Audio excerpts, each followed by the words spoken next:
Hello, my angel order. It is I, Celes Albright, your ever humble leader, and welcome to the Indie Demos Showcase. So we got some game demos to try out today.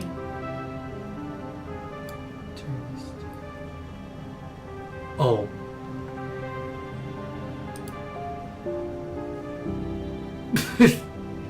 One second. Okay. That should work again. That was an odd mistake. We don't have to worry about what happened there. It was just an odd mistake was made. Let me make sure the stream is actually working. Oh,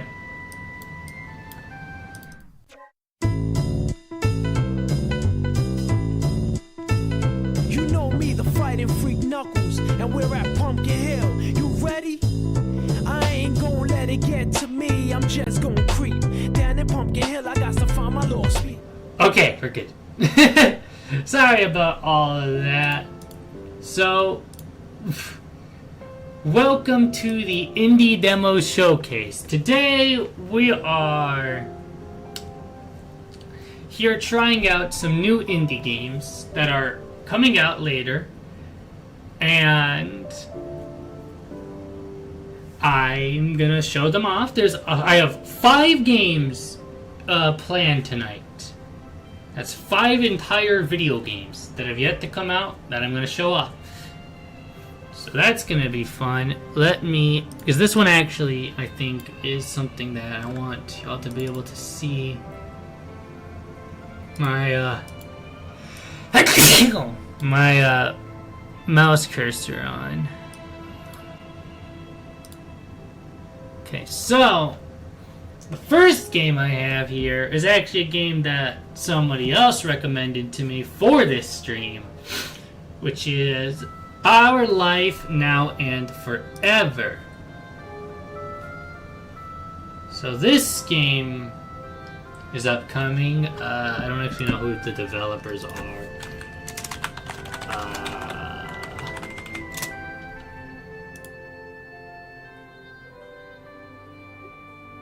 Is that them? Yeah, that's them. GB Patch Games. Our Life Now and Forever by...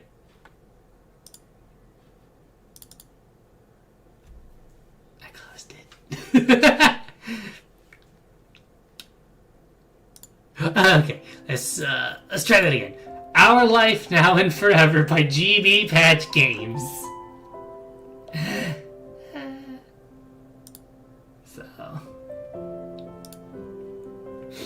Let's go ahead and start new game.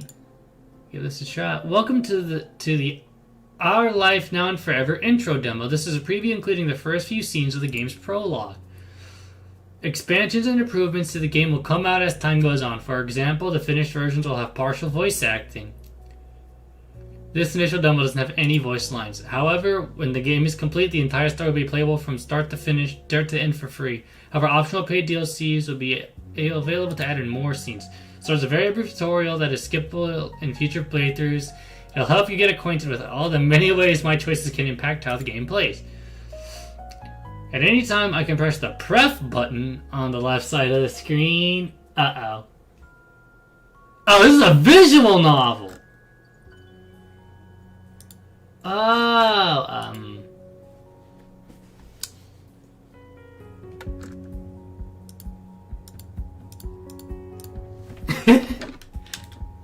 I need to be able to read this. Okay. I think we're shifting into PNG mode because I probably should have known this was a visual novel. Okay. Now then, let's check it out. You can press the preference buttons on the left side of the screen to open the settings page and make the experience better suited for me. Friendly font, simple font, colorblind assistance. That was friendly font. Player characters, other characters. Wait. If I make it huge. That's still really hard for me to read. Okay. Well, I'll make it huge, that way y'all can read it a little better, but it's still too small for me to read. My vision's not very good. Don't worry, the model will be back. It's just for this first game.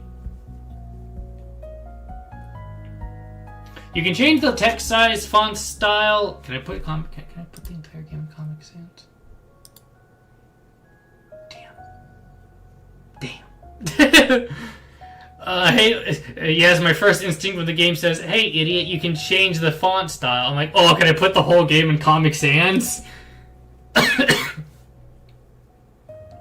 Turn the light animation elements on or off. So accessibility options. The story of our life now and forever spans 12 years old, with the character I play as beginning as a 10-year-old child and ending as a 22-year-old adult. In between those points are 2 other stages of life: 14-year-old adolescence and 18-year-old young adulthood. These periods are referred to as steps 1 through 4. This demo only contains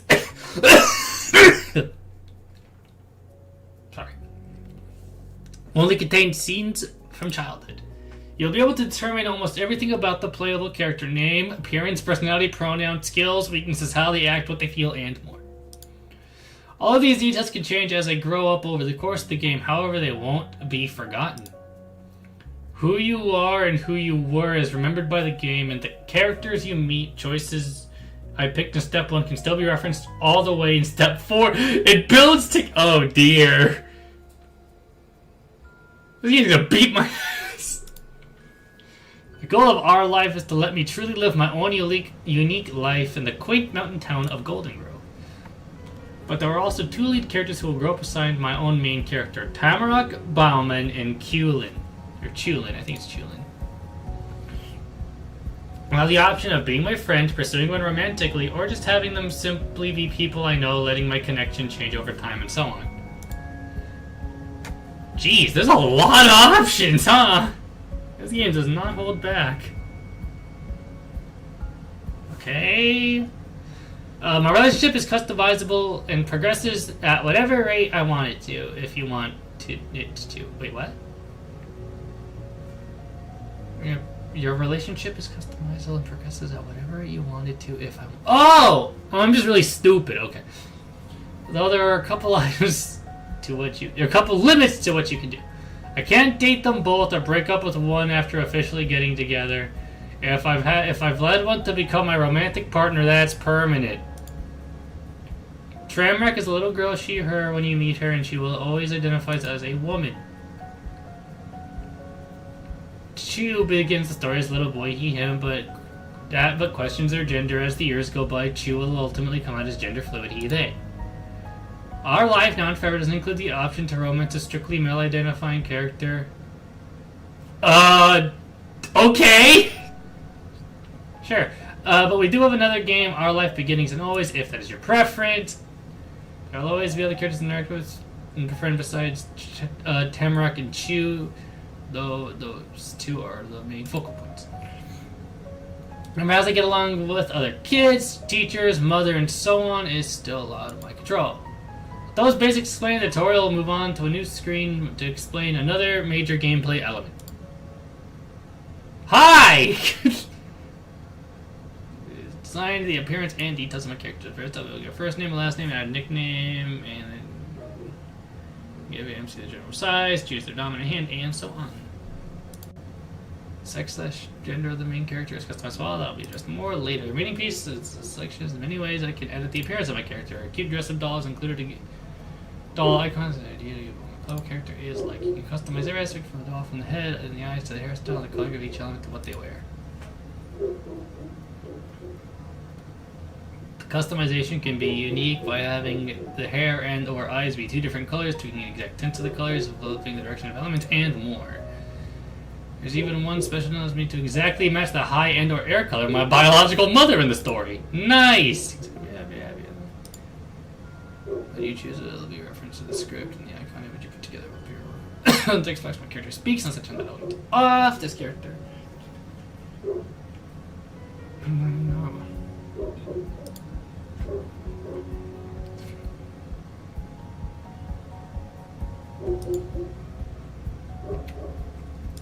Oh boy.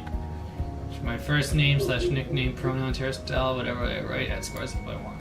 Along with the major recustomization sections at the start of oh my god. Along with the major recustomization sections at the start of steps, multiple times during each step, you'll also be able to alter just the clothes of your MC. If I want your main character's outfit to be simple for exploring outside and nice when they go to school, I'll be able to do that and you decorate. Can I just like wear battle armor? This game's truly customizable. And new decoration options such as facial piercings will become available once my character has gotten older. Hello, Banana Man! Welcome to the Indie Demo Showcase. We're playing our first game, Our Life Now and Forever. Alright, hello, M. Gray. I'm playing Our Life Now and Forever, the first game on our showcase. Oh, it's the one you recommended. Yep. It's a visual novel, so I form shifted into PNG mode for it. But don't worry, we will use a model for the rest of the games. A visual novel is a lot more fun if you can read it. If you can read the game, that's mostly text-based, I'd highly recommend that. Although, so far, we have proven that maybe I still can't read. I need my eyeballs for this. Exactly, I need viewership. Oh, well, let me begin. More tutorial section will pop up as I reach new gameplay features. Thank you so much for playing. We hope you have fun. Thank you. I'm so scared that if I click this camera option, it's just gonna dox me. You know, dox it, like, show everybody what I look like. Alright, let's make me, so...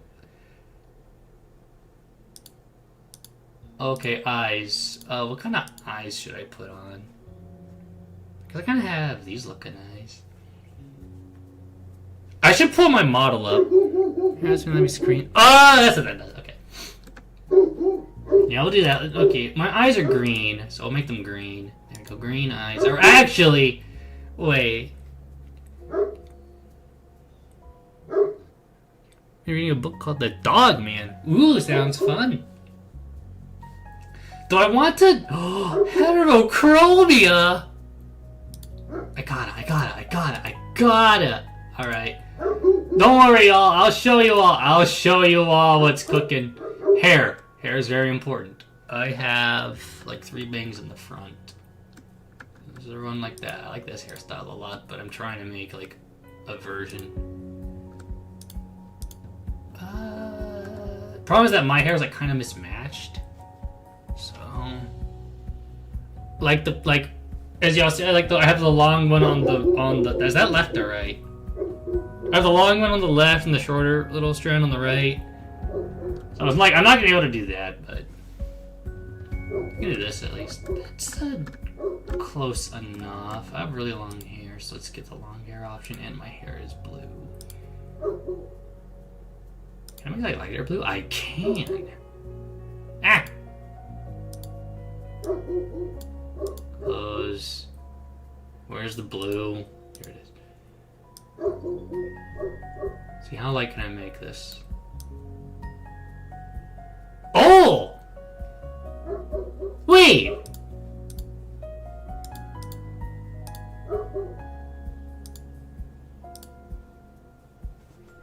Hi, hello, EOI!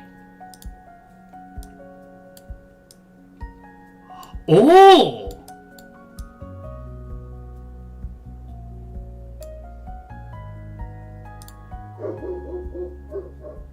Alright, not bad. What have I been watching? Behold my power. I can actually make like Albright with this. But have I been watching lately? I've been watching the One Piece live action. Huge fan of it. Really big fan of that. I've been watching the My Adventures with Superman show. Kamen Rider Gotchad. Hirogaru Sky Pretty Cure. I still need to watch Across the Spider-Verse.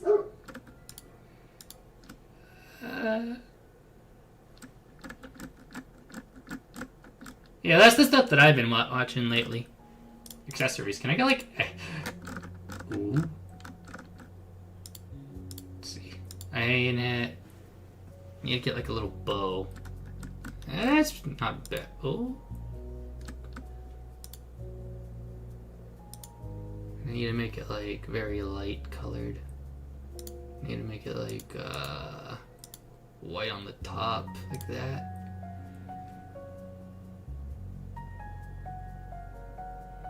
Watching the Fiona and Cake show and regular show. I've not seen anything related to Adventure Time. I probably should one day, but... I can get a giant bow? I really should. I've heard a lot of great things about it. Oh, that bow's really cute. Flower crown! Alright, we're gonna pretend this flower crown is my halo. That's my excuse and I'm sticking to it. I don't just want the flower crown. That's the halo. That's my halo. Glasses. Earrings. Is there any... I don't have earrings. And bear ears. No!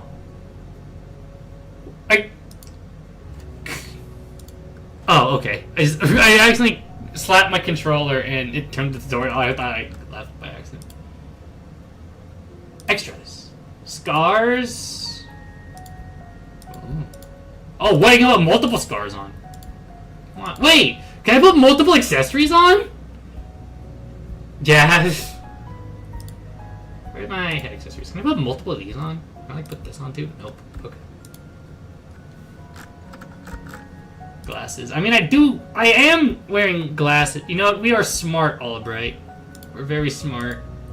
Oh my god, this kid is like a fucking nerd. This kid looks like a nerd! I didn't look at the bandages options. I thought that make her look tough. It didn't. Alright, well... Nerd. I like the color. We'll use these and we'll make... Ah! And we'll make them...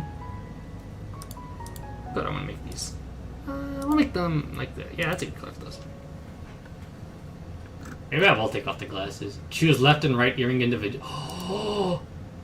For real? Now look at that. No, look like even. That's so cute though. Ultimate power. I would certainly call this Celes Albright. Scars. Don't have any scars. Birthmark. I don't think I have a birthmark. I know. Moles. Other. Freckles. Acne. Moles. Moles go like everywhere, can't they? Yeah, moles go all over the place. Birthmarks. It's a cool looking birthmark. Yo, you got the anime eye, you know, and the messed up anime eye birthmark. Yeah, scars are like those. I guess this is us. This is what we look like. That's me. Oh, I can. Oh right. I guess I should try to like. Oh man, how? Oh, I should really pale. Okay. I'm like really pale, so I guess we're gonna have to white. I'm so used to playing like with this or this skin tone, not this one, but playing games with that skin tone. I mean, when they give us the option, I usually choose one slightly darker than white, but I'm used to looking a little darker than that. Okay, so we will be white, I suppose. First name is Celes, and my last name is the Hedgehog. So, tall. I'm very, very tall, of course. Body type, I'm like tiny, thin. I'm actually right-handed. I should also probably fix my name before I go in as Celes the Hedgehog. I would like to fix my name, please. If that is an option.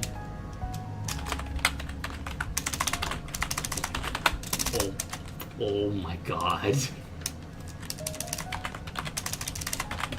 Oh my god, there we go. Don't worry about it. You didn't do your Spanish lesson? Do them. I can use my nickname.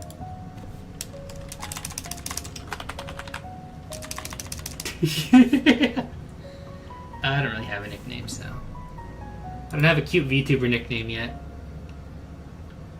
I can be really little too, but I'm gonna be tall because Celes is tall, so. Did I ever? No, I don't think she did reveal how tall she was. Moving on. Oh, hello! I can customize my identity! Cool.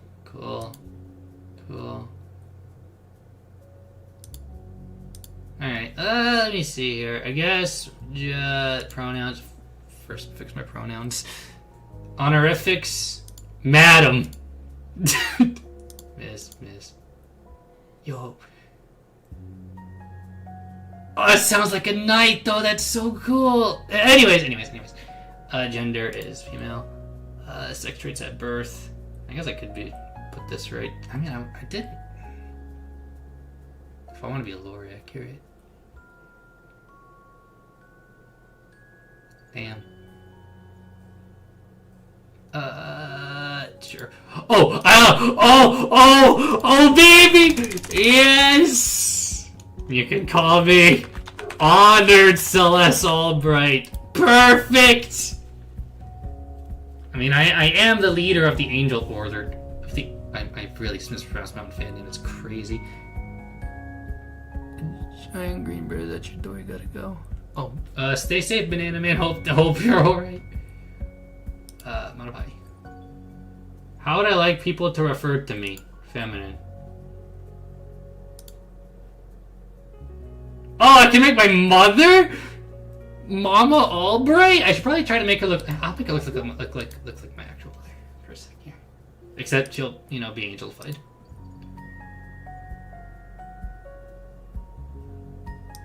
All right, let's see. My own term.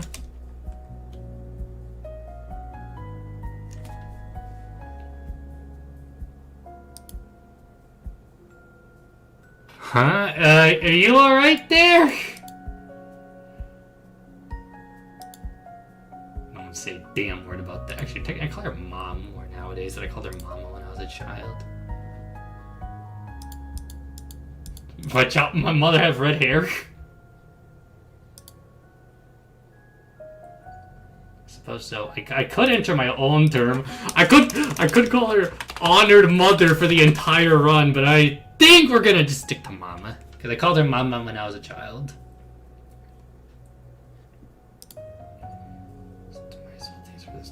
My interface display style. First there's my sticker. A sticker is just a charming little menu. Save files. Okay, cool. If I've a playthrough I'm enjoying, but in step 2 I'm not sure if I want to romantically pursue Tamarack or Chew.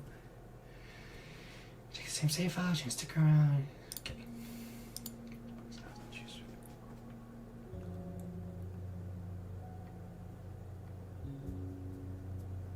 Oh, the Duolingo joke! Oh, I was so confused. Alright.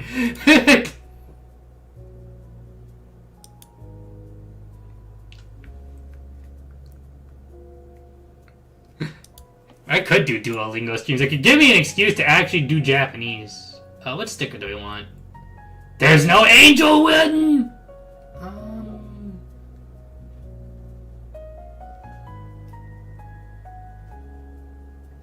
To choose name correctly is so delightful. Thank God! I was actually really worried I was pronouncing it wrong.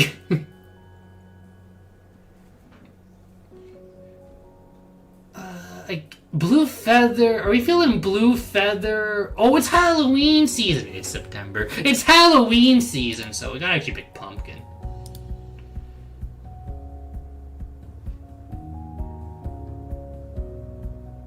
Okay, the comic book style layout with icons just sounds really, really, really cool.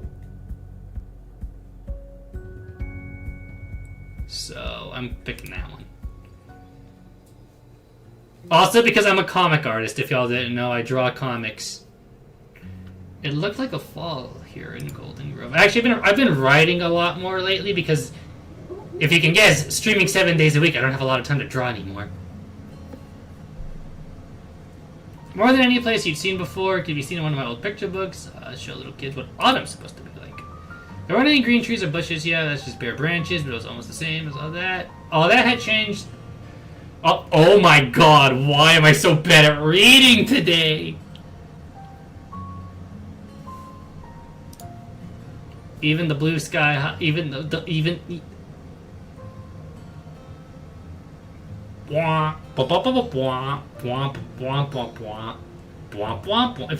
anyone has like knows me or talks to me like normally, know that this is more normal to how I usually talk. I'm actually really bad at talking usually, so I guess this works out. Even the blue of the sky high above your head seemed different than it did in summer. Like, my older brother probably, I don't know if he vividly remembers me desperately trying to say Rugal's name when I was info dumping to him about King of Fighters, but I was talking to my brother about it, and I was trying so hard to talk about the story, and I, for the life of me, could not say Rugal's name. But I can say Yamazaki's without problem.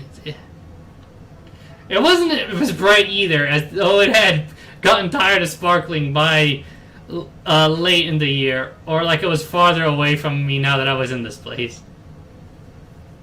If my brother, if he's watching, thank you for letting me dump random things upon you all the time. The plants and sky didn't get this way where I lived, where I used to live. My thoughts continued to jump around while you stood there in the big circle of the street at the end of the road. There was a long path ahead of you. It could take you... Where are my comics? Spanish. Time I also want to have a burger. Funny enough, when it comes to comics in Spanish, I actually read the entirety of Saint Seiya in Spanish. The English translations weren't done at the time, and Saint Seiya is huge in Spanish-speaking territories.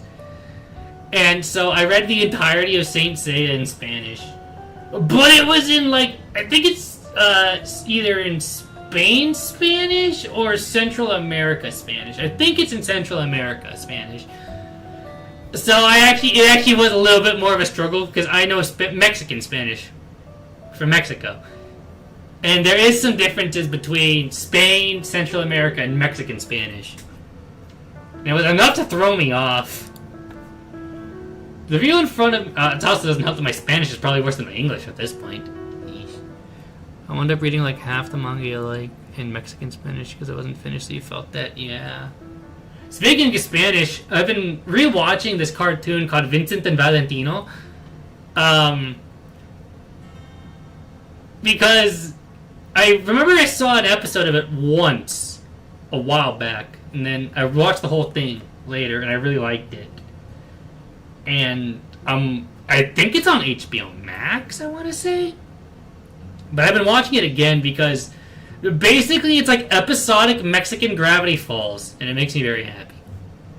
If y'all know me, if something is unbelievably Mexican, it makes me happy. I love it. I saw El Tigre get announced for Nickelodeon All-Star Brawl, and I absolutely blew my lid. I was wild. I was having a great time that day. That was a very good day. I will be buying that game specifically for El Tigre, if anyone was wondering. The view in front of you is something I'd only seen in photos before, from stapled together papers that advertised the middle house being for sale. It had been a picture book to me until this day. Oh my god. Now you knew that it felt like fall here too, because it was cold outside. Chilly enough that you sometimes held your eyes closed for a few seconds longer than usual, trying to keep your eyeballs from feeling like they were going to freeze inside your head.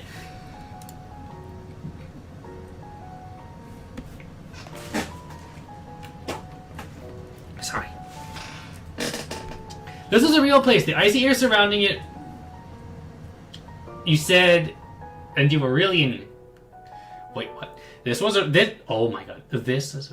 Let me just read this myself first, because... No, Chad knows how bad I am at reading.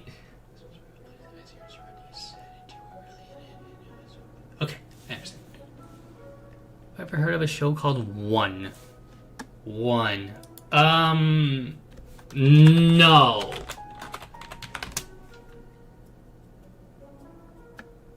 Yeah, I've never heard of this. What's it about? This was a real place. The icy air surrounding you said, and it was your mama had your mom your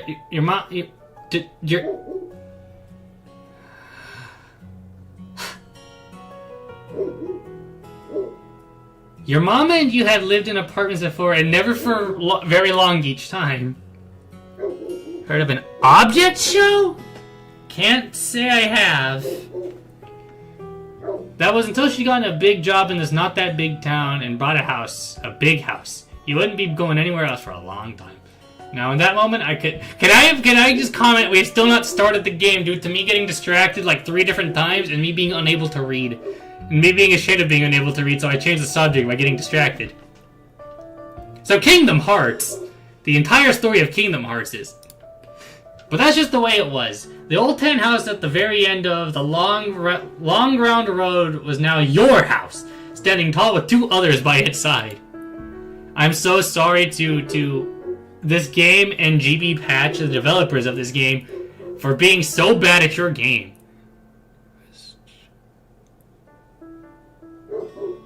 He would request out watching some Battle for Dream Island?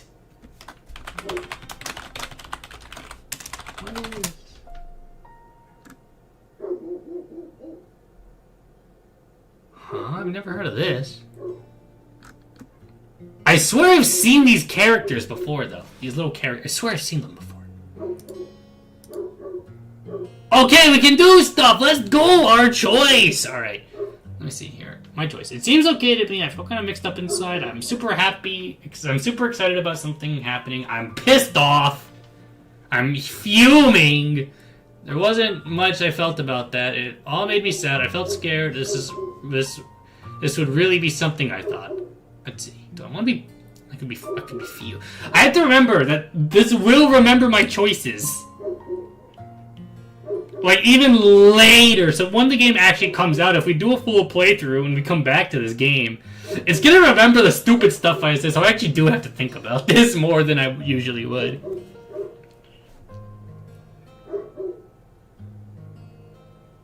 I'm fuming. What had been wrong with the way things were? Don't.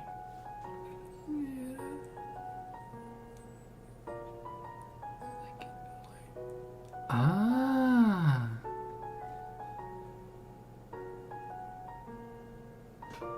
I see. I'll take a look at these, yeah. Definitely always down to check out new stuff, find out new things. Always fun. Especially stuff like I've never heard of before. I cannot do that. This option, this one right here, this was my mama's fault. I cannot click that. I do not have the heart to click that. That would shatter me. I can't blame my mother for anything.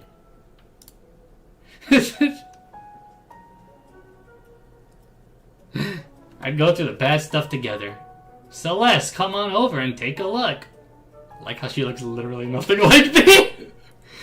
Alright, I will take note of what our mother looks like, and I will design a Mama Albright and probably post it on Twitter. Oh, that was my mama's voice. I hadn't noticed she'd gotten so far. There was enough to stop you from glaring at the terrible neighborhood and move on in order to reunite with her.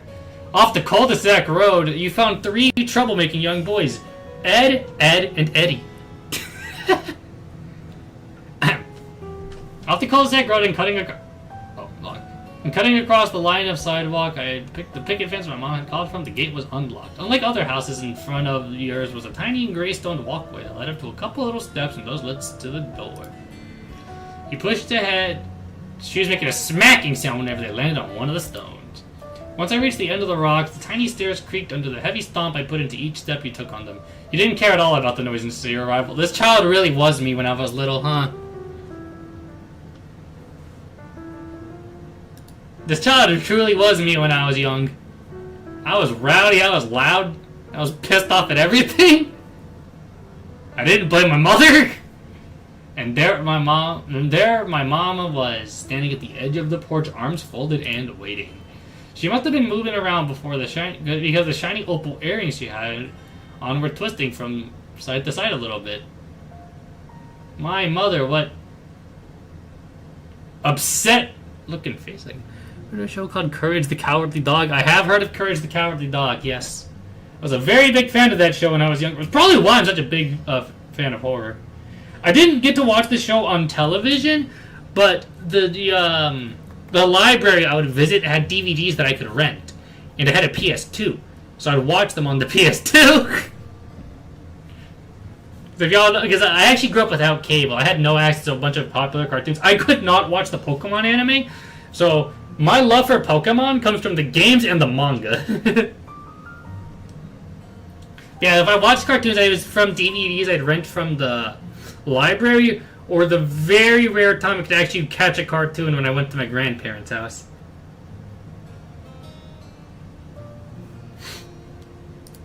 Her clothes are... Sorry, breathing tongue. Those are the colors of a cloudy day after rain had already come and gone. We're 40 minutes into this stream and I'm still in the first game? Okay, let's pick up the face. The kind of day that could be cold and bad or really relaxing and comfy. It depended. You want to know which she looked at? Oh my god! The rest of her, though, was so much more bold, especially the matching purpley cranberryness from both her hair and eyes. There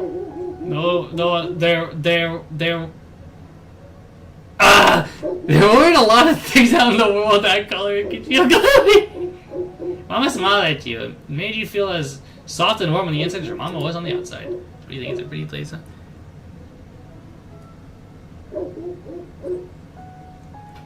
I do actually own a PS1. Funny enough. I own... Let's count the consoles. I own a PlayStation 1, PlayStation 2, PlayStation 3, PlayStation 4, PlayStation 5, NES, Super NES, Nintendo 64, GameCube, Wii U, Switch, Genesis, Dreamcast. And I also own 2 PS Vitas. Don't worry about that part. But I own 2 PS Vitas, 2 3DSs. Oh, I also have an Xbox 360. I completely forgot, and it's like not like out right now. It's to the side. I have an Xbox 360 too. I need to get an Xbox One later. I have everything. I have a lot of consoles. I've been collecting consoles since I was in middle school.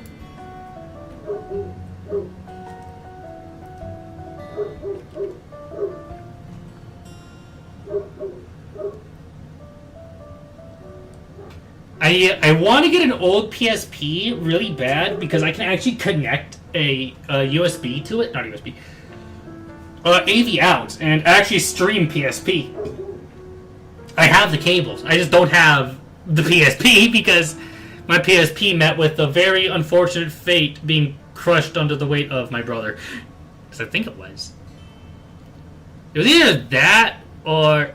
Either that or a DS died to him. I know one console died to him. And it was either that or the PSP got traded in for the PSP Go, and that was a mistake! I can stare at her blankly. I can shake her head furiously. It's my mother. I can't... I appreciate the diversity of options. I am physically incapable of being mean to my mother. It breaks my heart. I can't do it. I cannot be mean to my mother. No. I'm a baby.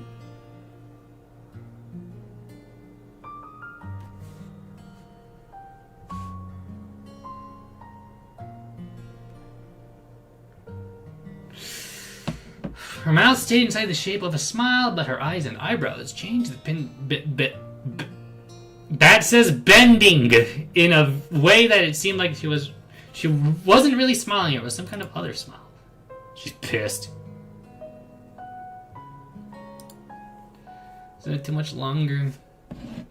Yeah, the real estate should be here. Candor. Keys in a couple hours or so to be official. Will be the newest residents of Golden Grove. Hooray!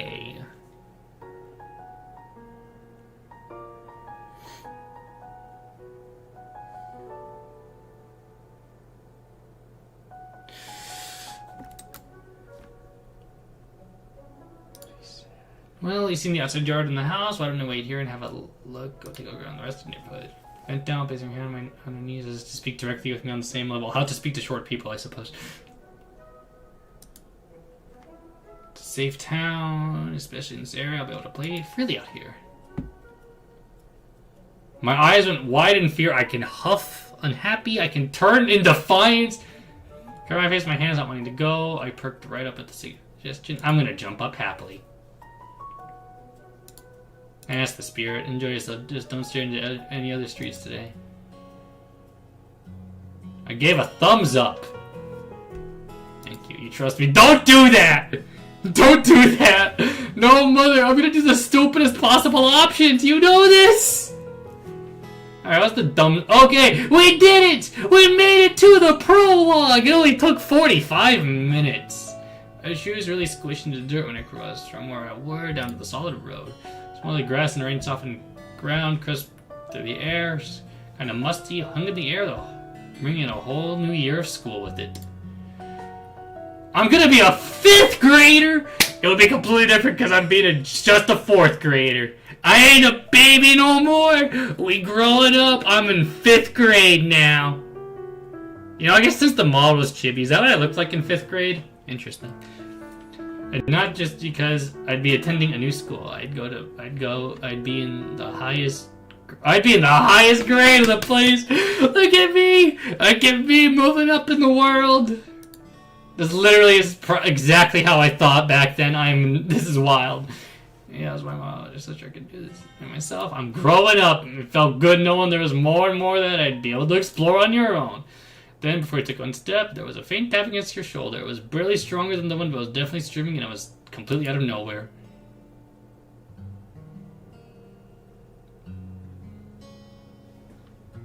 It was a ghost. The town was haunted, and so were the old houses. It made sense. Rapidly, I ping-ponged my gaze from outside, trying to get a glimpse of the poking perpetrator. No one was there. It was empty except for me. Yes! It was an invisible ghost! Yeah! I would have said on that if you hadn't noticed that a thing you could actually see left from behind the encounter.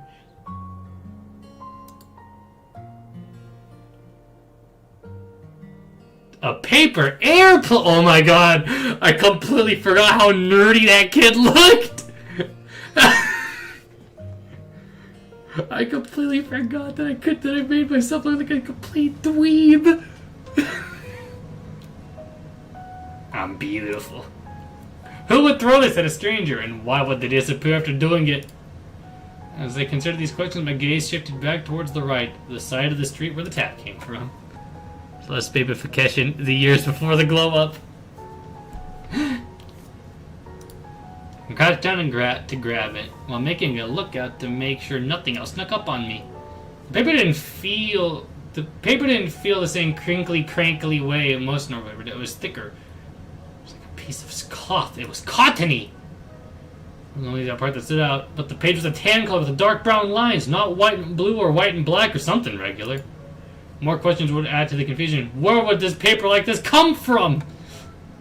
Turned the paper around in your hands and squinted your eyes keenly. There were pencils. Can you all believe I used to do live readings of web novels? Oh my gosh.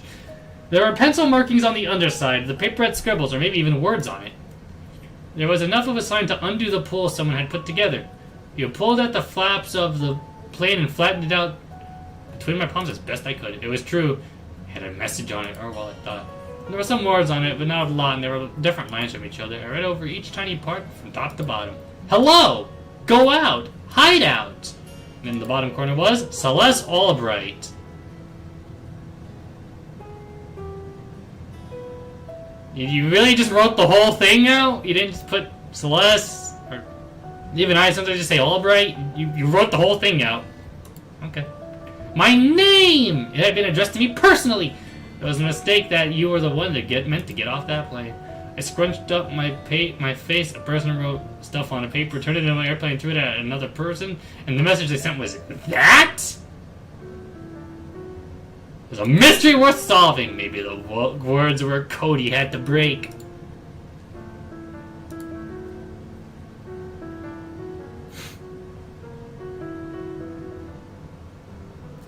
I was gonna start playing the Detective Conan theme, and then it immediately hit me. I'm gonna get blasted directly to hell if I did that. So let's not do that.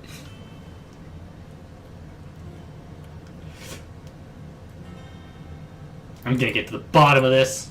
Someone or something had to send this to you.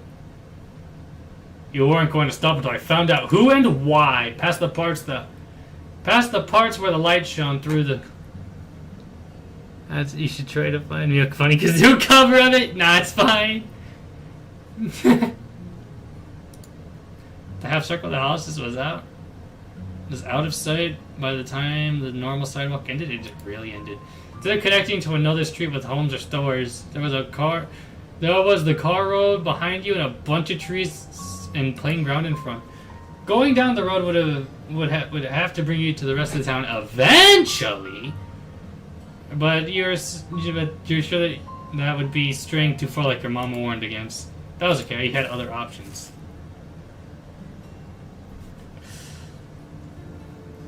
Bending in the dark trunks and bright leaves were two lines stamped out through the ground. Oh my god! They went in opposite directions. It was a crossroads. One led more towards where the neighborhood was, but back further right on the edge of where the forest started. The other one is completely into the trees, walking past the people who lived here. You stood there at the start of this turning point in the woods. In your life, feet poised to make over the string on the thicket floor. I know exactly where I'm going. There's a path here that was definitely worth trying. I just told you so. I'm going to the tree line on my right. The path ended up being. I'm gonna end up like dying or something. I'm gonna be like, you encounter a dark god, will you fight it? Yes. The path ended up being some kind of a trick. You ran out of dirt to walk on after only a minute or two, and it became a plain grass everywhere. Luckily, you only had to keep following that curved bend in the brush and tree trunks that separated the forest from not the forest to know you were going where you had planned to go.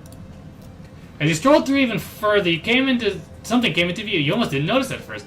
Stretching about as high as the trees and made out of practically the same thing colored wood was a tower sort of thing. The bottom was mostly empty space with thin stick poles in the corner. And one falls. There's little fake rocks with the boards of it you'll probably be able to climb on. Above was an actual floor with some slanty roof railings and some ropes dangled off from multiple places. Now I came to you had the same feeling of the tree house. They're not in a tree. And it definitely wasn't a real house. Might have found a local playground. Just to move closer to you, right in front of. And that's when he came to the realization that there was something up there on top. I squinted, trying to see more clearly, and your head bent back so far your head might fall off. You could make out a lumpy pile.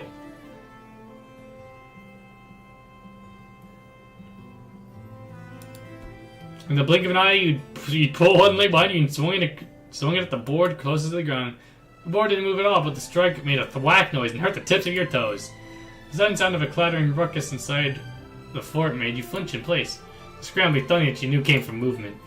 That lump hump stopped being just a lump. It shot up and bent right over the railing, peering down and saw you.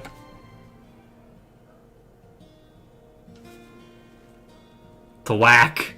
It was a kid! That's terrible, actually.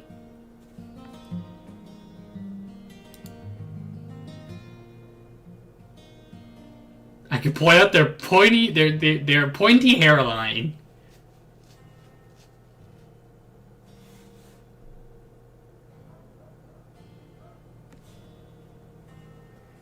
I could be nice to them, or I can point out their pointy hairline. Let's point out the pointy hairline. We've been so kind so far.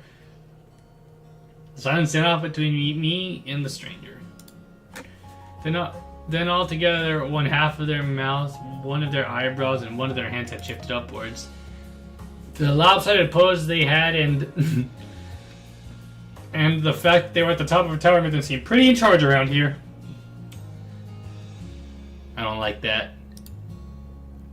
Who are you? Why are you in my backyard? It's my backyard now. Where is the claim? How do I steal their house? Oh, they were in charge here.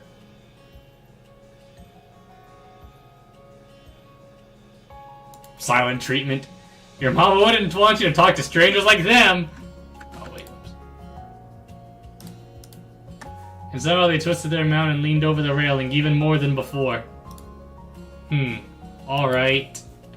After that, they pressed their hands hard against this. I think they used to kick their legs over the sides and throw themselves right off the fort. There's a powerful crunch and a gust of air when the person hit the ground just a little to the side of where you were. They landed on their feet, crouching into a ball and making the hood of their jacket flip over the head from the impact of falling so far down. Since they like that for long enough that the leaves they stirred up settled down quietly onto the grass again. The person straightened themselves out with the more poise than you had expected. Squared shoulders, chin up, and with one hand they pushed the hood down over their back again. They were confident they knew how to show it. That's that.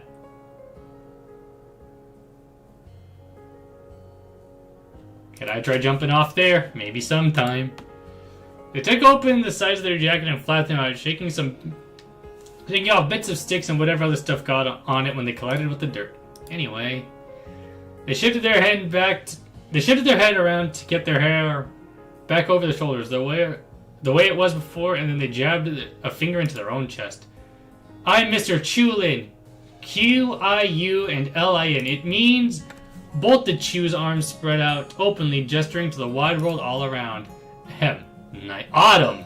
Nice to meet you. What's your name? Oh my god!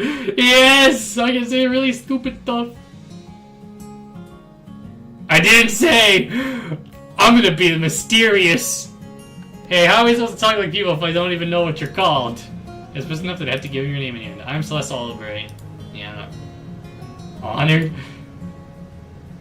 You know what? If a 10-year-old kid said that they used honored to me, I'd also probably repeat that back to them. Like, that's dumb.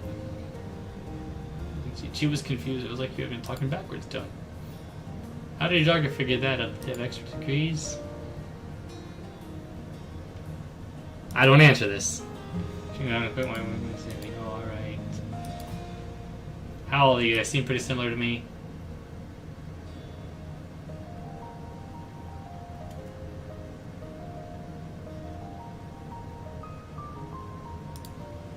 Come on, you can tell me. Listen, I'm 10. I bet you're probably around there too, huh? You guessed it right, but you couldn't deny it. I'm 10. Look how sad she looks! She looks so defeated! I'm 10. Utterly crushed by the fact that she's 10. Whoa! Nobody else close by was exactly 10 before, but now there's you.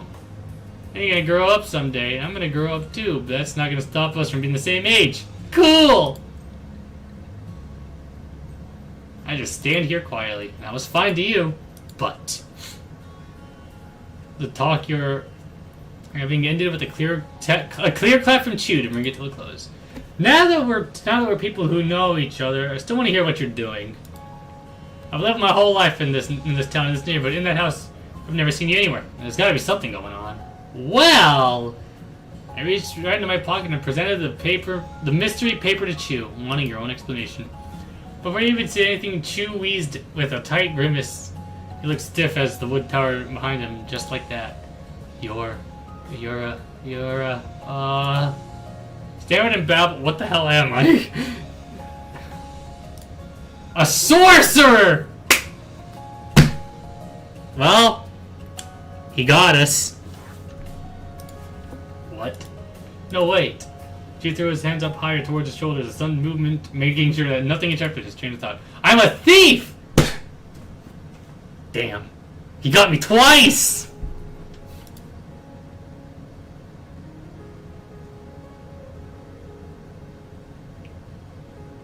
I'm a sorcerer and a thief! Oh, what? Do you really think I'm a sorcerer robber? Good job, throw him off. Now he's no longer on to us. They got no clue what we are now. Oh, Fluttery with his laughing, waving of his fingers. No, you're just a kid, but you got some good tricks. Chew tucked one of his hands inside his jacket. He moved inside, and there was a humming the whole time, like there was some kind of secret pocket or compartment in that coat. Aha! Just as he thought, when he had removed his hand, he was grabbing onto something. It was a little notebook. The edges were bent up and crumbly, probably from being squished a lot of ways and a lot of times. And there were papers sticking out in weird ways that made you think they weren't even attached to the book anymore. They were just smashed between other pages to keep them in place. But the thing you noticed most, that the colors were tan with dark brown lines. It was the paper from the airplane. Chew flipped through the book, tapped in a slow, considering rhythm, the front page with the back of his knuckles, and said what you wanted to know. Said what you wanted to know without you having to do anything. That's my special paper with my notes on it, but it was not in my notebook. It was in your pocket. You must have done it then, right? The sleight of hand. Yes. You're a magician or a pickpocket. That's all it could be. He's good. He shifted his feet, putting one hand to his hip and the other to make a waggling gesture with the notebook. Chew was really confident as that gets you. Can you do it again? Can you show me? But that wavy motion Chew did was too much for the old notebook. It bent up halfwards towards him and with the momentum of its owner's arms. Some of the paper slid out and they drifted around the trees the same way leaves fall from trees. So right at the ground, sitting on the ground freely. Like that. Chew didn't.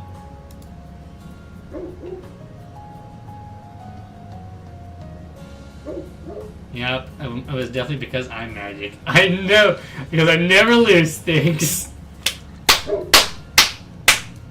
These are going great so far. He said it proudly, still not paying attention to the paper stutter around his feet, but they were just waiting to blow away at the wind at this point.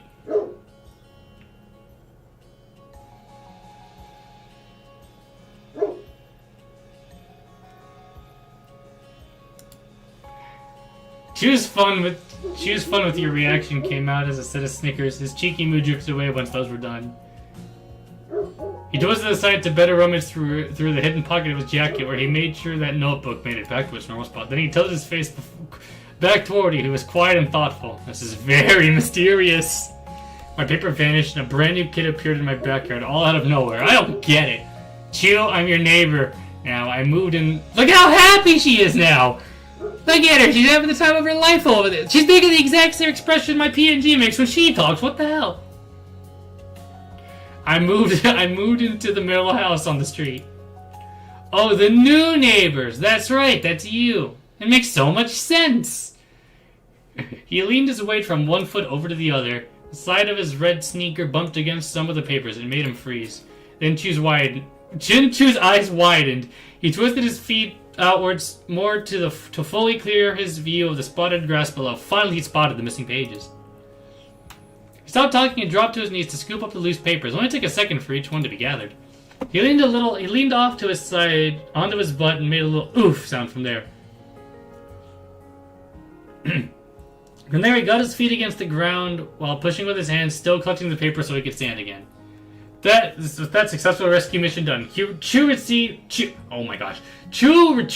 the notebook from his pocket and delicately flipped through it. Inserting loose papers along the way between different pages, he went all the way to the end. Then Chew's complete book was pressed shut once more. After that, Chew was twisted to the side to better rummage inside the hidden pocket of his jacket. He made sure that the entire stack of papers made it back safe this time. He heard a sigh of relief. Then, in a swooping move, tilted his head back over his shoulder, revealed his face again. Shocked expression was gone. He had that smirk. So, did you see that? I don't lose anything. Darn, it had been so close. You thought that. But you must have accidentally made a face on this too, since you had to talk about it. You think I wasn't gonna see it? What? Smile. Oh, it's because I giggled at him, wasn't it? Smiling, Chew leaned a lot more forward, all the way onto his tippy toes.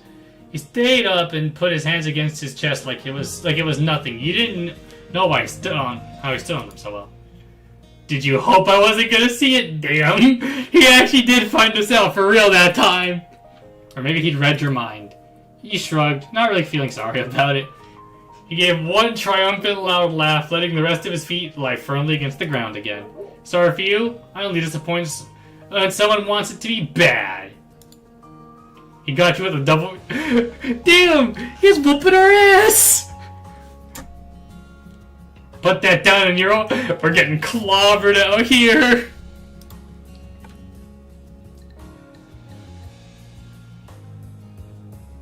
I can call him an idiot. I can call him an idiot as a joke. I can blush. I can laugh. We're gonna have a hee-hee-hoo-ha-ha. That's not out at all how you expect to react. It was amazing. You had to slouch to hold your stomach because it was that funny. Didn't you held his head side to side, flopping dark brown strands of hair around it, and trying to sort out his thoughts? But if you're just my new neighbor, not a thief or sorcerer, how'd you know that was my paper? I didn't know, not for sure. What, you were showing my notes off to everyone you saw in the world? Yeah, that was kind of the idea. Huh? You breathed in, let it out, and then tried to explain the weird situation that didn't even make sense to you. I got here today with my mom. She's waiting for the real estate agent, so I had to go spend time doing something. I went down the road, and a paper airplane hit me in the shoulder, and nobody was there. And it broke my arm. Chew nodded along, probably not getting everything we were just talking about, but curious enough to just keep listening. I picked it up and opened up the plane, and saw some stuff written on it. I thought the person throwing the plane away was trying to give me a message. I've been looking for whoever did it ever since. When I met you, I had to check if you were the one who did it. We went over to the steps that led you to the point the best you could, and Chew joined in with this conclusion. It wasn't me who made any airplane, but the page on and the things on it are mine. Put his hand on his hips. How'd you know my name? Because my name was on that page. He said the note on it was his. He put his hands on his hips as he thought hard about the info he'd learned from you. That means someone got a piece of my paper from my notebook and used it to make the plane and then joked it at you for some crazy reason? I guess so.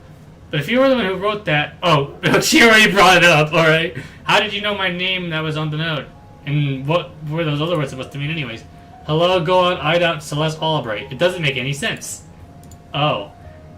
Chew cracked a smile and flicked his arms up to start his explanation. That's just some stuff I was gonna do. What?! Counting 1, 2, 3 on his fingers, Chew listed off the part of the letter simply. Hello. Go say hi to the people around town. Go out. Visit the town or another neighborhood or whatever. Hideout means go to my hideout. Chew stopped the countdown to pat the sturdy wooden wall behind him with pride. Right here!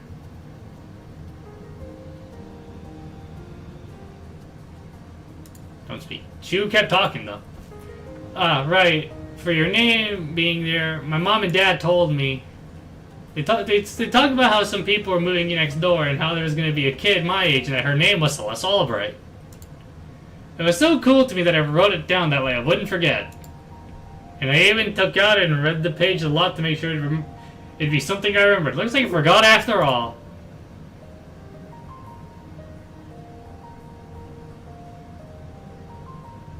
All of these are mean! Wow! I could just be a jerk. This one. I'll remember this time, definitely. But now I'm gonna stick. But I'm gonna stick with you now. Whoever took my paper out is still out there, and I was their target. Maybe you're not a sorcerer thief, but what if the paper airplane person is? We'll figure it all out, and you won't have to worry about anything.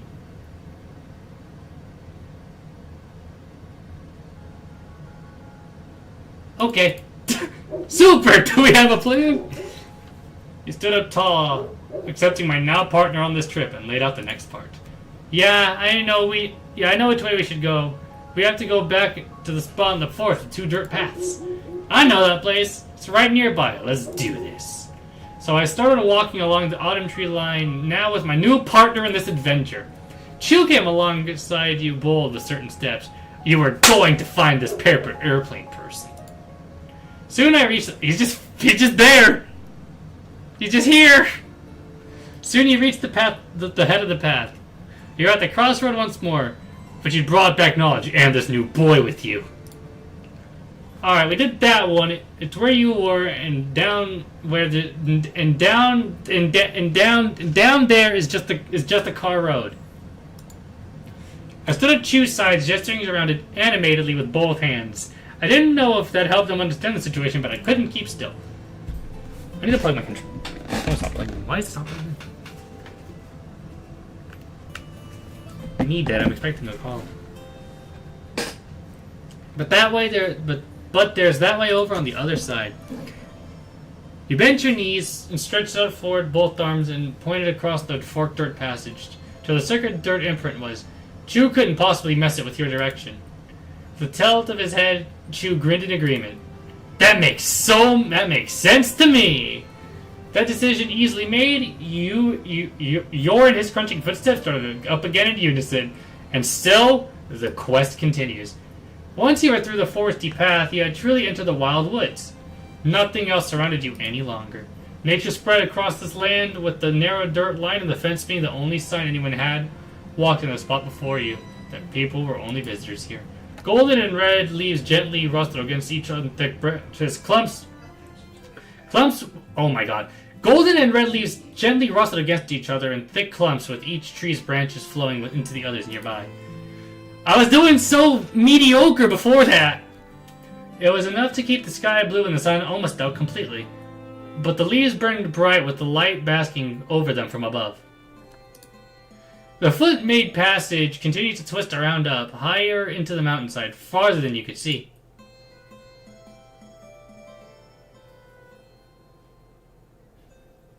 That's sort of nice. With your wide, wondrous gaze thrown every which way, you let yourself flow deeper into the thicket. Chew watched your face. So, hello, side view. Chew watched your face. Your good mood was enough to rub off on him. I hang out in the neighborhood or other parts of town most of the time, but the woods can be cool too. Really? Why don't you visit more often? It's right by your house. I've lived here forever. Every day of my whole life, stuff's always going on with people in the neighborhood and in town. The forest is the same whenever you come back. Trees, bushes, some birds. Kind of weird to think about it. Besides, the plants look indifferent. The plants look indifferent when the seasons change. It's like time doesn't exist here. Casually, Chew lifted up his hands from his sides, only to gesture down towards the forest floor. And hey, this path we've been walking on has always been here, even before I was born. He strode along, kicking a little piece of rock on the road and looking straight ahead. It's probably been around for as long as this place has been Golden Grove or longer. For a second, he was thinking so hard the smile he always had almost went away. Something that made him chuckle as he pointed over to the side. And that fence is kind of new. I remember it just being the dirt when I was little. That's the only thing that's ever gotten different out here. Wow. The quiet bubble that existed here in the forest away from the town popped from a sudden unusual clatter. I stopped. It was whooshing, thumping, and stirring up leaves like something had crashed into them. You and Chew shared a look, both checking that the other heard it too. And it wasn't me, and that wasn't you either. Yeah. You knew for sure. It had to have been a person or an animal. And then it came from right over there, and that thrilled Chew. His voice shrunk into an eager whisper. It could be them. The mystery paper airplane sender. Let's go before they get away!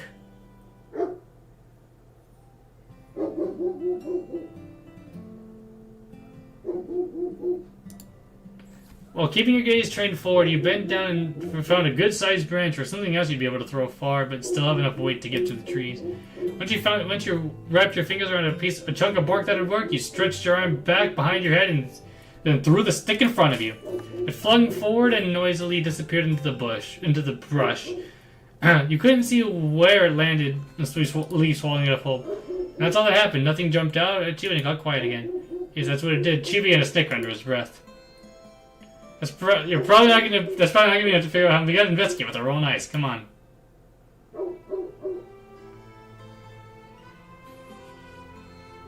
Now we're the idiot, huh? Confident that you'd join him, Chew began to make his way across the forest. You pulled up your socks and began to make your way through the path, your way off the path and through the overgrowth. It was harder keeping your footing on the slanted, untrimmed ground. When you reached a really tree-cluttered spot, you grasped the branches and pushed them aside in order to gain enough space for you to get past. You moved there the same way, but you'd open up a set of curtains. But it was harder to do.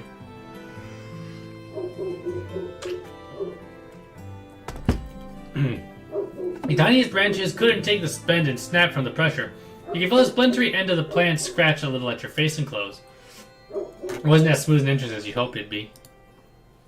On the other side of the tree line, there was Still, it was but kind of an empty port. There was a lot of open ground with no trees or bushes growing and a ton of leaves that were gathered into piles. Past that, the trees were back and were more closely pressed together than they were by the path. It was mysterious. There was nowhere to go and nothing seemed out of place until...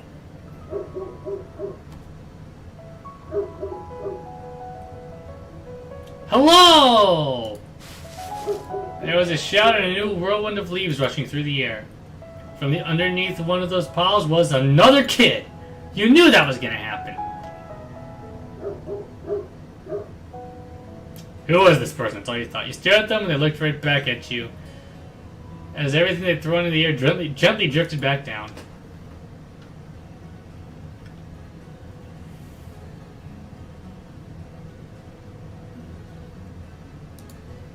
That got the stranger giggling. Yeah, I gotcha! Chew folded his arms across his chest. He blinked slowly and thoughtfully.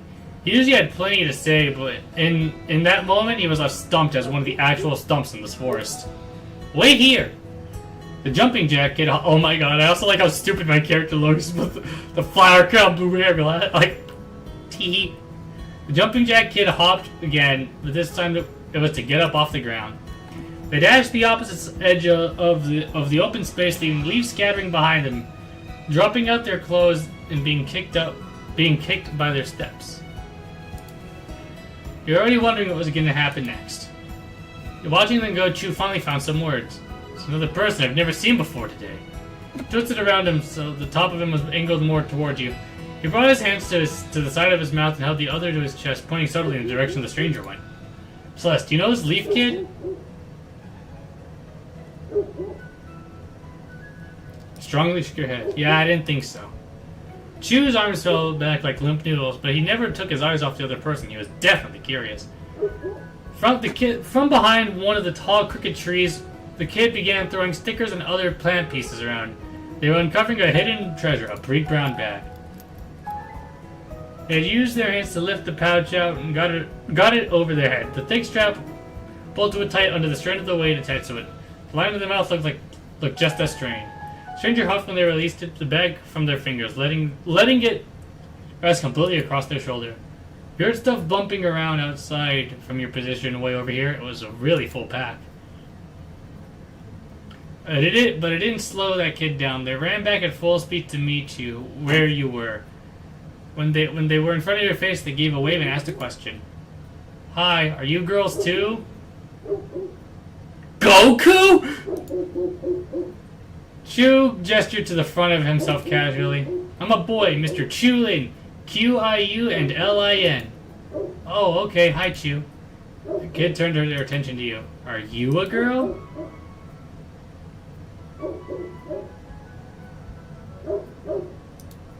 She is a girl. Ooh! She sung her own praises in a Chinese tongue. We're both girls, both girls.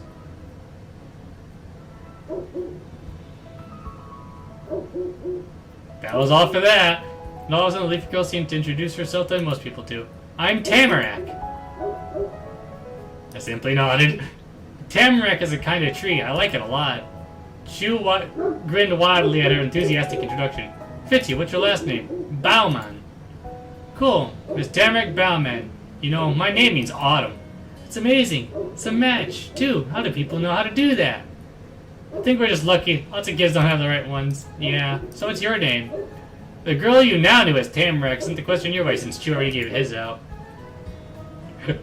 You let Chew talk for you. Now she stepped in to handle the question for you. That was nice. Her name's Celes Albright. I can really just not say a damn thing. Wow, hi Celes. She greeted you with a 5-spread wave of her hand, as sweetly as if you had known each other, and she'd done it 100 times.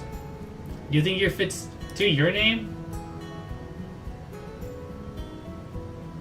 I mean, yeah. I chose it for a reason. I nodded in agreement. Ooh, alright. Your headband is nice. My mom made this? I can still just not say a damn thing is the best part. It's cool to meet you, Tamarack. Maybe. Pointed a suspicious finger at her way as he made another point with the words. There was only one house for sale for sale anywhere near this neighborhood. Celes lives there now. Where did you come from? Unless you're so...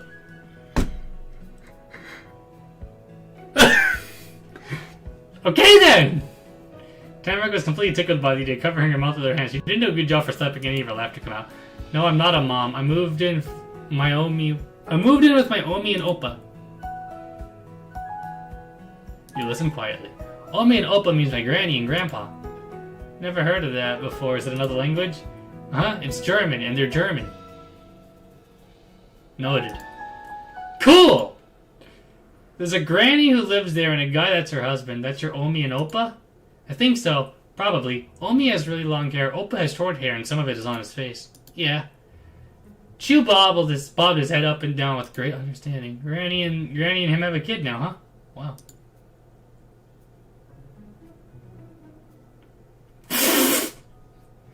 I'm not saying a damn thing. I've really been here 5 days and it's really good. There won't be much out here. There's so much out here. I probably won't be finished for a long time. Months, maybe. 5 days? That's almost a week and I've never even seen you. Where have you been this whole time? I said so before. I've been here. Tarek used one foot to push playfully against the ground, then the open stayed upright and spun around in place. I played in the forest every day. Getting the answer, he went normal volume again, but kept frowning. Ah, well, you can come with me and my friends if you wanted to. We can hang out in the neighborhood in town, in my backyard and stuff. If you see us, just walk over and join us. You don't have to worry. They'll like you, and you can talk to me if you don't know what to do. She only shrugged and put the shoulder. And the shoulder without the bag strap went higher. Maybe.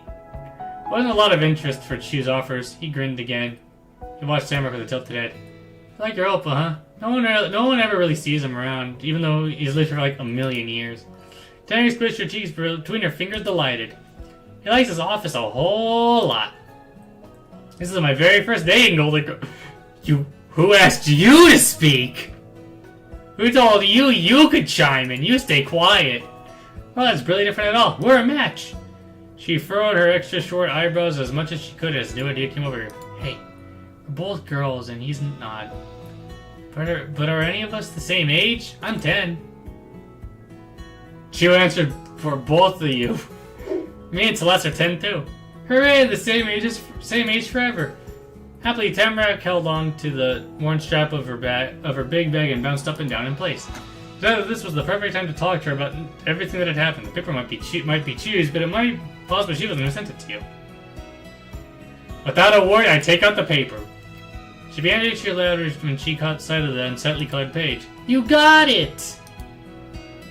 Is she in love with me? Is this the implication that she's in love with me? You nodded your head yes, and answered her question, even though it was kind of obvious. Woo! She flung her arms up over her head in celebration, knocking her bag out to the side. It made a thump noise when it swung back against her. My aim is good. You blinked in disbelief.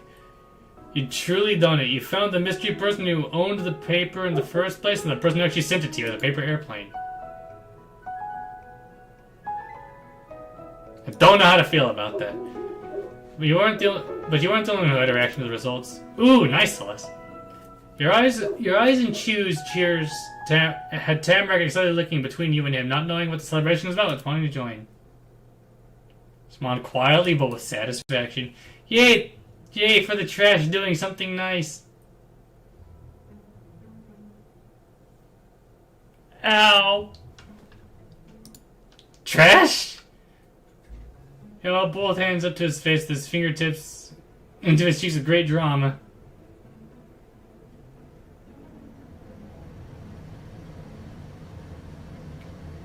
I could be funny, I could glare at her, I mean, this one's probably gonna make her upset, so I'll do this one.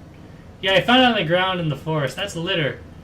With wrinkled brows, Chu shifted his hands to the side so he could instead tug at the front strands of his hair, pulling them out fully straight. I don't know how it's possible. You wouldn't maybe be a sorcerer or a thief, would you, Tamarack? Nope. Too bad.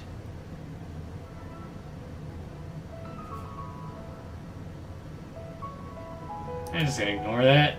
Tamarack had it in her to laugh over the situation, but you could only stand there and shake your head.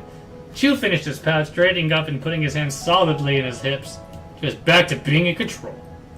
You know, there's nobody out there who's perfect. I accept my mistake and I'm sorry for the forest. I'm sorry to you, forest, messing up the place. It's really nice of you to say, Chew. Thanks. I think it forgives you. Cool. Bro really doesn't give a damn. Watching the two kids interact, you started thinking more and more, going over the whole experience in your head. Your turning thoughts were put on pause when Tamarack suddenly changed the subject. What are you two gonna do now? I gotta go back to my home. My mom is waiting for me.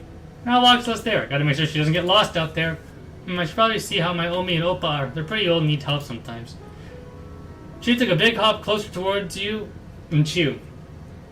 She took a big hop closer towards you and Chew, a smile growing across her face as she landed. We can go back together.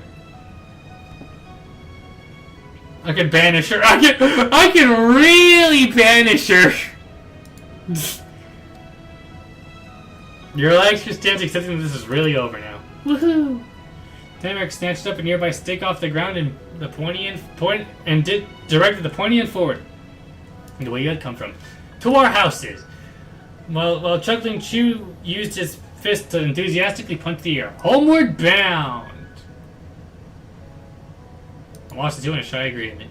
And so, he started to walk through the brown fall brush to get the neighborhood again, but you weren't going to be alone there.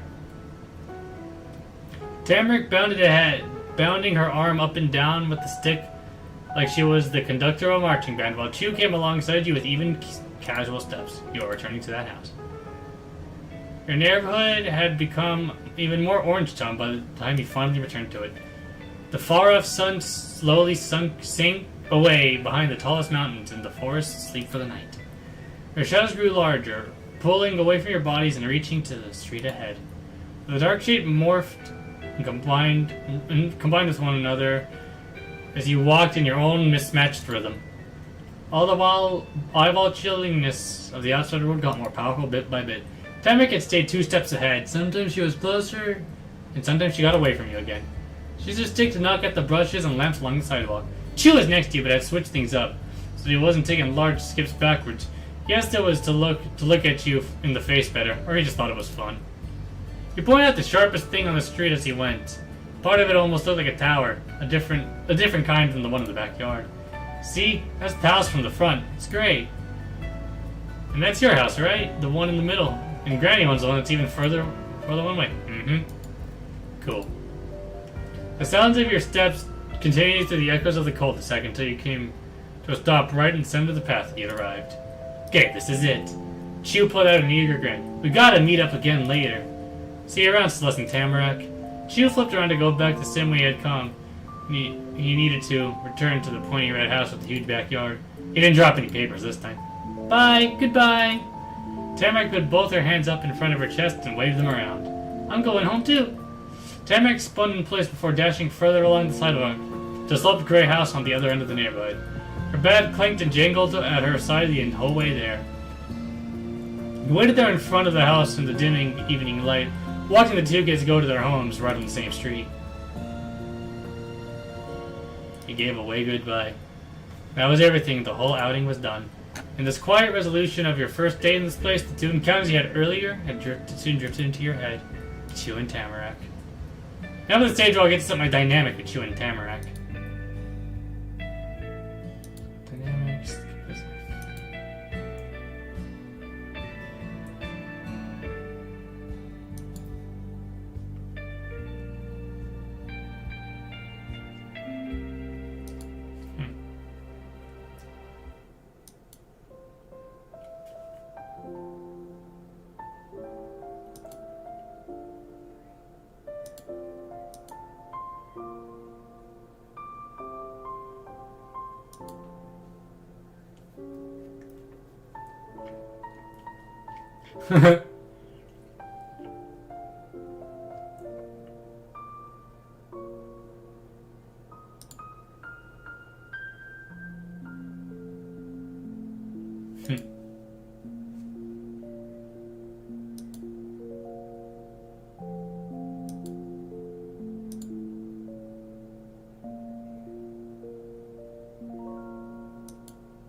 you had action, paid crushing both of them, you'll automatically go to being friends with them as you're not dating.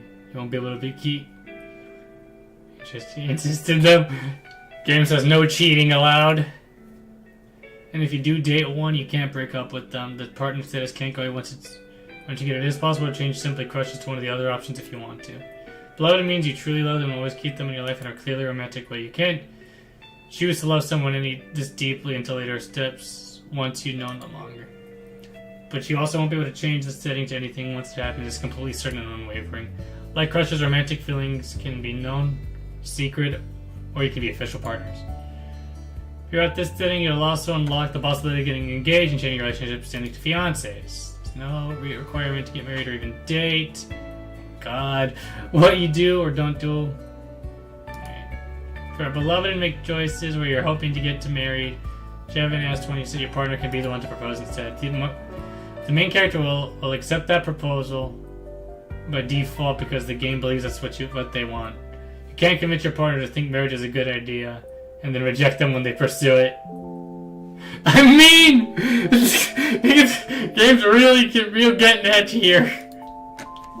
Also, you can only choose beloveds for one of them. Tamrak and Chu each have their own romantic scenes that aren't set together. At least that's the current situation. If time slash budget allows it, we might be able to add a few alterations to being in love with dating both of them. It's not a guarantee that we can do that, but something we have in mind. That's one of the dynamics. Oh my god, there's more?!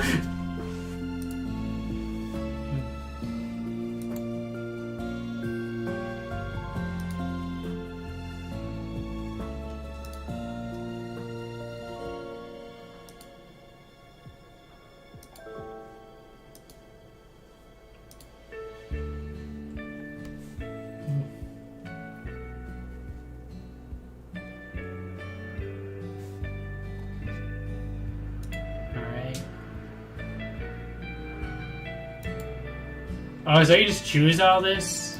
Let's see. It'd be really funny if I got through this whole tutorial and the demo ended.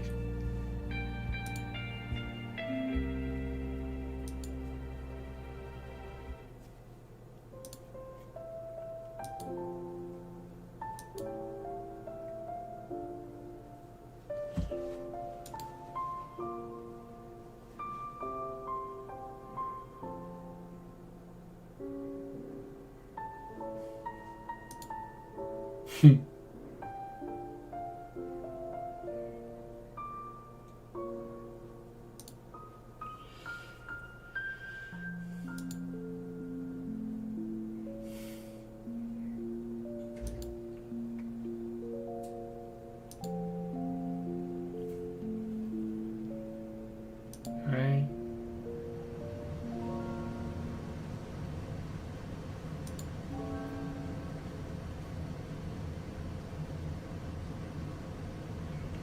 So if you want some spicy drama.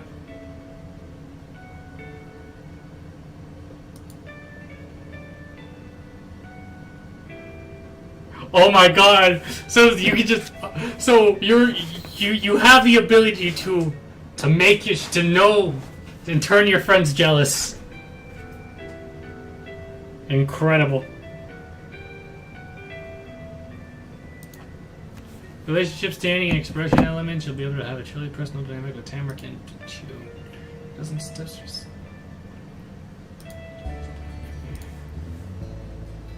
Okay, let's see here. We're friends. We're neighbors. We're friends. We're crushes. We're friends. Okay. Chew me to chew. I am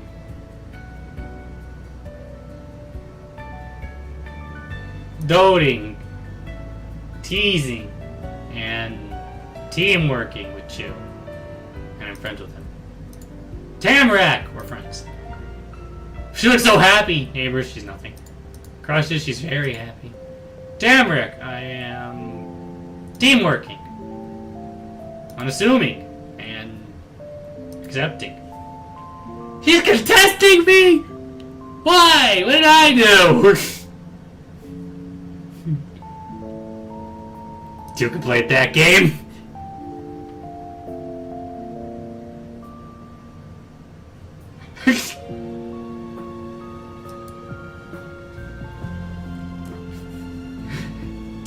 Things were so different for you from just that morning and when you left and went on the drive to move. More than you know, you'd never been in Golden Grove. You'd only seen it in pictures and you hadn't known anybody who was a local there. But here you lived, a person who had lived in the neighborhood and was friends with neighbors on both sides of your house who also lived here. Were your friends? You still thought, is that you? Your mama called you from over the fence. Coming! You bounded forward and passed through the gate. Mama had left the porch and was there to meet you. Thank you for coming back. I'm sure you're having an exciting time out there.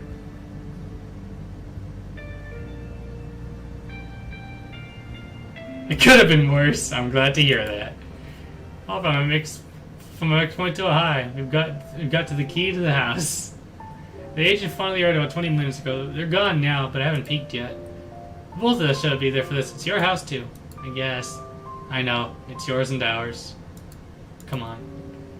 Mama turned to go and slipped the key from her sweater pocket. She gestured with the other hand for you to follow. Your mama led the way as you went back up the stairs. Keep it perfectly into the hole to the door, and Mama clicked at the sound of an unlocking click. Carefully, she leaned forward with her shoulder, giving it a nudge, unsure what the best option for the ancient door was, extra force or restraint. The house door opened with a creak. Air came out the house like the front line that was exhaling. Mama let out a breath at the same time. Everything's okay, dear. You can get a little closer. You can see inside here. You scooched towards your mama's side of the door frame. It was then that you noticed there was a mat at the front. It had a light color and a kind of hard but fluffy texture. The sort of mat that'd get dirty looking right away when it was used, but it was worn still clean and nice. It hadn't been worn down at all like the rest of the building. This part of the house wasn't just an old thing left behind by other people who didn't need it or want it anymore. Someone must have put it there for this happening, for your mama and you moving in. Right across the top it said, "Welcome home." Mama kept softly tapping the top of your shoulder, bringing you back into the moment, but she kept the hand there, leading you ahead with her. Two of you walked through the door. Everything in the air was still. The wind was blocked, but it was practically as cold inside as it was out the house. Mama shifted towards, cautiously feeling around for the light switch. Got it. A dim light from the ceiling sparkled on in an instant, and there in front of you was an old-fashioned living room. The house had furniture that came along with it, but it wasn't a set. The pieces were mismatched, each chair, table, and bookshelf a different color.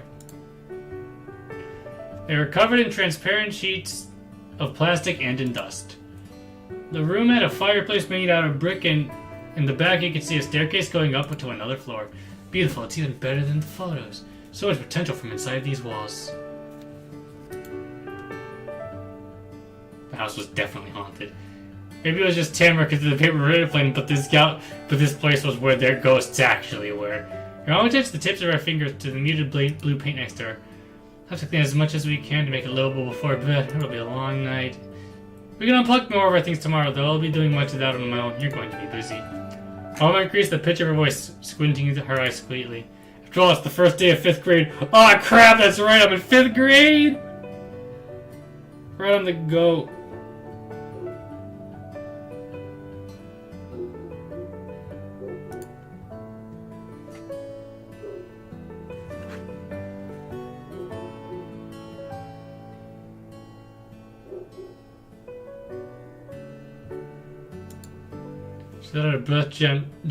She let out her breath gently while waiting for you. Oh, hello, doggy.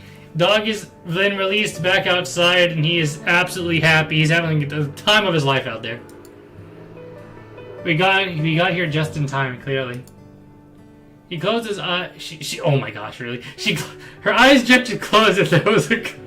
She seemed further away without having gone anywhere. Even if I'm here early for the job, I was not going to make you be a full week late to class. But you coulda. Bringing you to a town like this is already going to make you a point of attention. You can tell if she thought that was a good thing or bad by her tones, but Mama didn't say any more about that. She lifted her circle scarf over her head, careful to not have it catch into her earrings, and left it on top of her suitcase. So want to see the upstairs? You dragged your feet towards her, sighing loud enough for your mom to hear. You didn't want to be anywhere in there. The second floor was more of the same. Lonely, sealed away rooms with furniture nobody had been using for ages that were covered up by plastic sheets. And lots of dust. You could see the footprints your mama left behind in the grime as she wandered the halls with wide, amazed eyes. After checking the state of the whole house, Mama had the decision to leave the furniture and its protection until after the sweeping was finished. There are too many dust bunnies that might jump over and take a seat on your couch if a spot was available.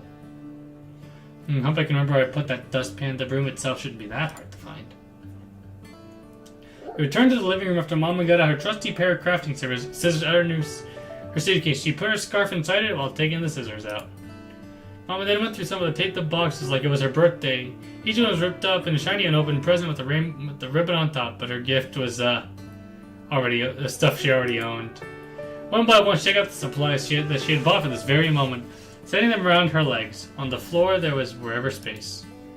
She also divided them out in separate piles.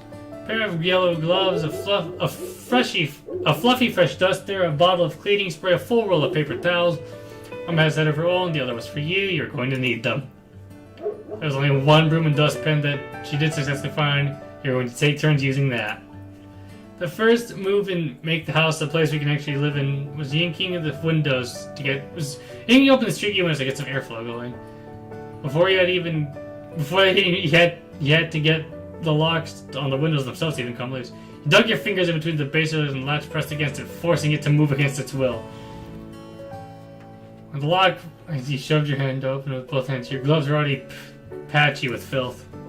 The ice crisp breeze that flowed in from the outside was a lot more welcome at this point. You got a good look at the neighborhood while catching your breath. Street lights had come on. But you then left the window there to do its job and get back to yours. The two of you went back and forth and up and down towards the house to open up everything that you could. Some windows were jammed in place, so you had to leave it alone for your mama to get to it later.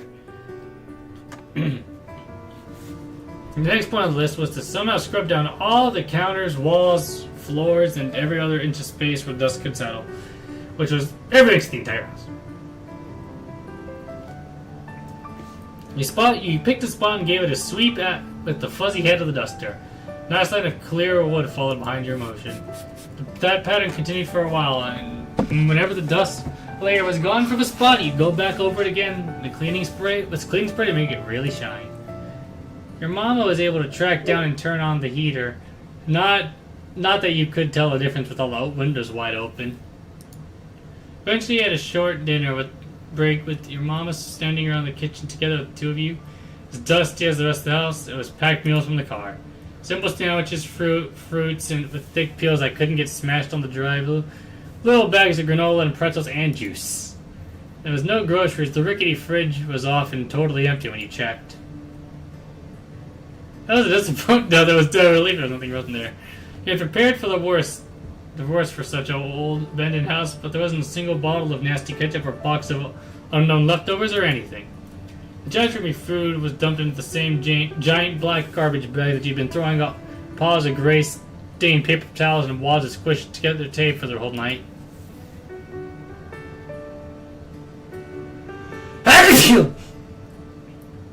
Somehow the bag was getting full enough, even though it was big enough to fit your whole body inside. It was a mark. It was a mark of how much work you'd really done. Just looking at just the house made you think you hadn't even gotten started. The only way to I was going to keep going as your mama talked about when encouraging herself to clean again after dinner. You and your mama polished up the house as best you could for even more hours. But when your usual bedtime around, Mama put down the duster and scissors down. She wasn't going to have you stay up late no matter how excited she was to come back. She got you to the first floor bathroom. The one on the second floor is were too dirty to use, plucking her overnight bag from across the counter along the way. Mama explained how she'd do a round around the house, the whole house, to close the windows and keep busy until the bathroom was free, and left for me to get ready to sleep. So the bag was the baby-sized versions of normal toothpaste and mouthwash containers and simple toothbrushes. All he had for pajamas was a green long-sleeve shirt with matching pants.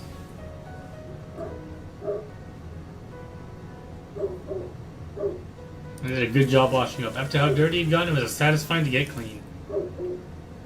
Took my headband off her bed. Took my glasses off her bed. He then turned into your... Nah, never!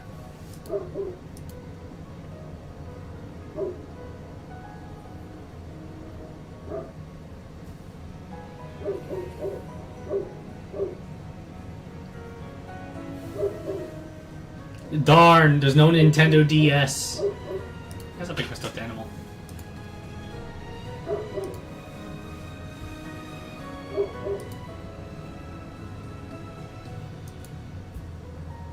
That'll be mine.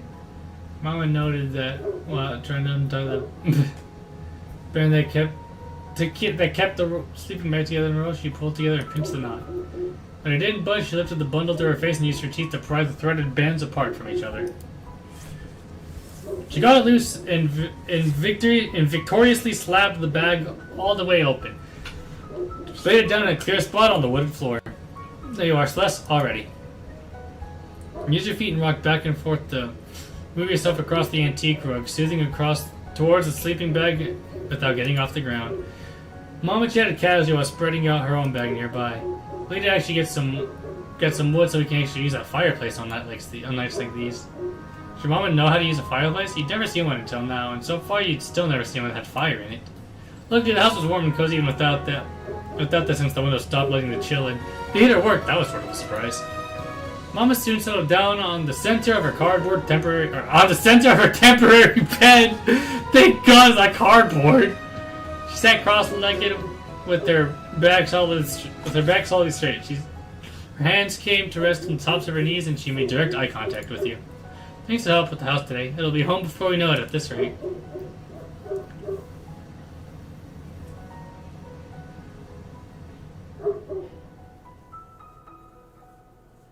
You stretched strong. If I cannot say anything, I'm not saying anything. Let me see how quiet I can be. She slouched her shoulders away, easing away some of the stiffness. She asked you how your day was. Interesting happened. I shrugged without a word. Well, as long as you were fine, it's alright. She directed her gaze away from your face. Freed from her questioning, you let yourself rest. Story drifted through your mind, just for you and your two neighbors to know about. Somehow, the events of the day felt like they were a long time ago, or that they happened to someone else and you just heard about it. But it had been real. The paper airplane had hit your shoulder. You held the note in your hands.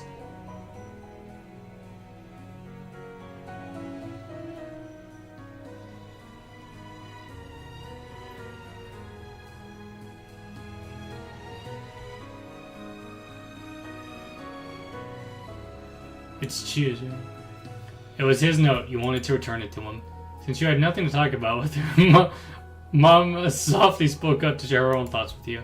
It's odd, imagining this entire building collecting dust for all this time, isn't it? No one wanted to live here, not renters, not the man who owned it, but it's a charming house. You know, she kind of asked the question.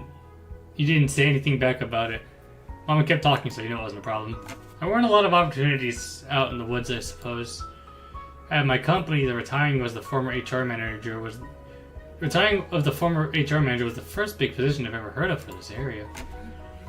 And even that didn't open up to people already living in the town. I was asked to relocate to take the position. Breezes around her eyes, and the more she thought about it, she caught herself making a frown follow. Oh, but that's not an issue. I'm grateful I found our place in the slow pace of Golden Grove, and at least we'll have each other regardless. I nodded strongly. Thank you, Celes. As your mom stretched her legs out fully across her sleeping bag, wiggling her toes inside the black socks she had on. Okay, sure. Seeing Mama right there on the floor with you was cool. You didn't hang out together during bedtime like this most nights. That was special. She thought about that. Your eyelids were trying to tape themselves together up with sticky, gritty stuff your eyes made when it was extra light. Alright, dear, you should get back inside the sleeping bag now before you blink out on top of it. Sounds like a pretty good idea. Scooping your stuffed animal into your arms and you shimmied it into the end of the bag.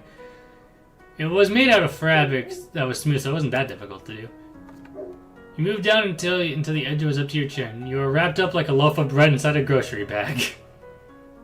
Mama got to her feet, taking a short jog over the far wall of the room. She lifted a finger to the light switch. She kept her gaze down on you. The expression on her face was gentle. Good night, Celes. I could really just be the biggest... Wow. I smiled at her. The room went pitch black with a click. While your eyes were trying to adjust, you heard the shuffling sounds of Mom as she joined you on the floor again. Those noises, the students stopped. Mama didn't talk anymore. There weren't sounds of cars passing outside. There was a thumping in your ears, and I thought you might have heard a creak somewhere. The night noises were a lot different than Chad expected. They were so dissonant, and it made you notice them more if they were clearer. You'd have to get to know the sounds better. It was another part of this house's personality. You're okay with that. It was normal to get familiar with things. Shut your eyes. Thoughts of Chew and Tamarack, Mama Chew moving to a new town the first day of school. I guess the first day of school. You laid awake in the squishy cocoon, dreams didn't reach you that night. On your second day in Golden Grove alive. Love each again, we'll get you wearing to the game. Moments you don't want.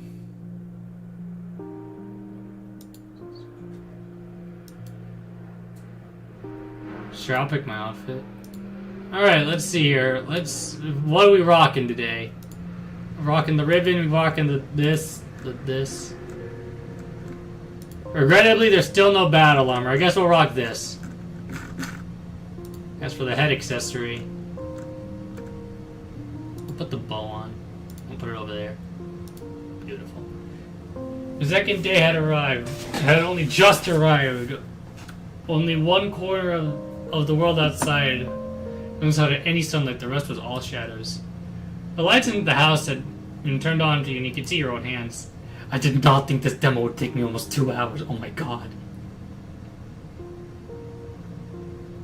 Alright, we are on 2 hours. I would like to get to the other games, so we're going to just stay right there. I do have other games to play tonight, so let's move on to another game now. Maybe another stream we can pick this back up, or maybe at the end of this stream, after we play everything else, we can pick it back up, but I believe it now would be a pretty good time to swap games out. I've been playing that one for a decent chunk of time.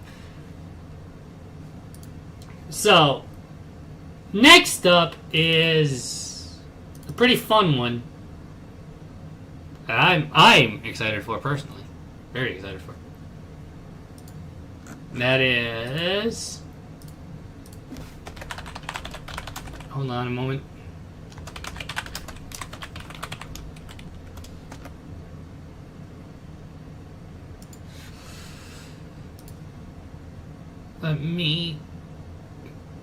I'd love to, if OBS would decide that my game was worth recording.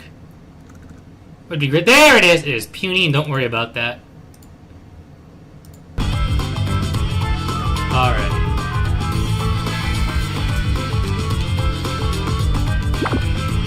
Let me just quietly... That's better. Alright. Welcome to Anton Blast. So Anton Blast is a game that I am very, very, very excited for. It is the Wario-like, if y'all are fans of Pizza Tower, or Wario Land. It's a game in that kind of style, with a wild protagonist. It is a lot of fun. I actually backed this game on Kickstarter. And I actually did, yeah, I backed this game on Kickstarter, so excited for that. And we're back. Model has returned. So we're gonna play up some Anton Blast, and yeah. Can't wait to. So and we can speak to Anton or Annie. So we'll do a quick playthrough as good old Mr. Anton. And we'll go to the stage.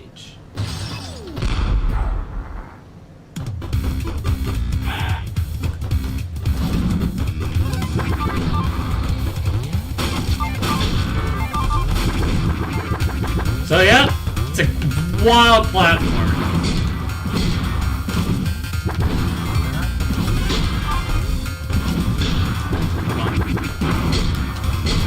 Okay, I guess I'm not getting this one.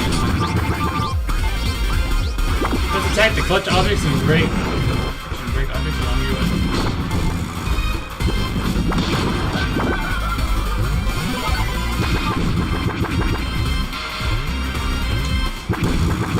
Oh, that's how you can bounce higher. Okay, I see. Whoa, careful.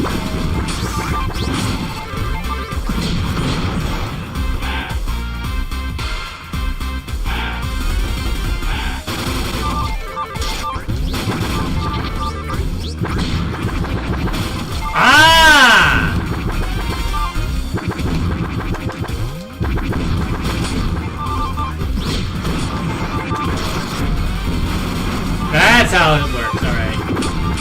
We're getting used to the Anton blasting.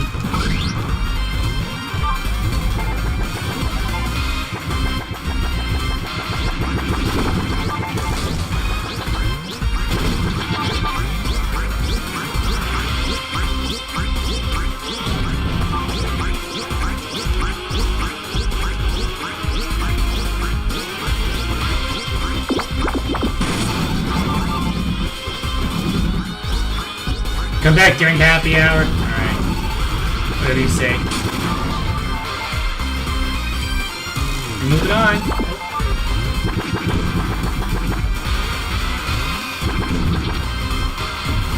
Ah! Okay, background mechanics. That's right. Just like Wario Land on Virtual Boy.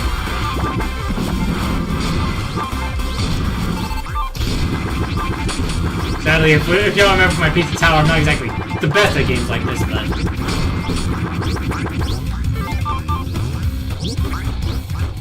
Head on up. That hurt, but it's fine. It's okay. It's okay, damage happens.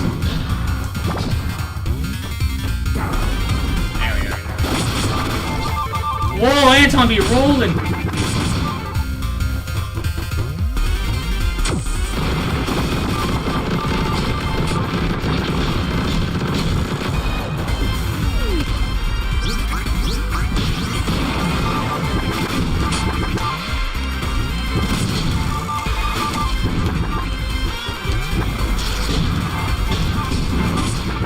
Look at us! Anton's going wild back there!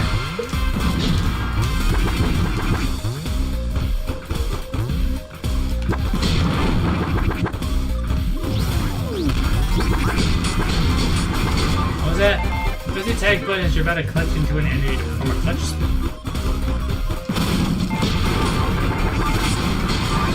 Ah! That's how it works, right?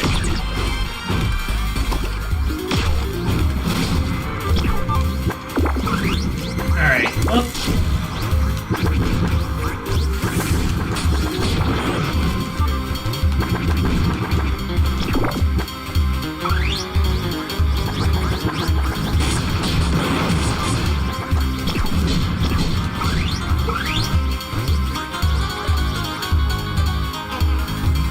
I guess I'm looking for... Yeah, I guess I'm looking for the switch turn. Wait, was that called Dream Drop Distance?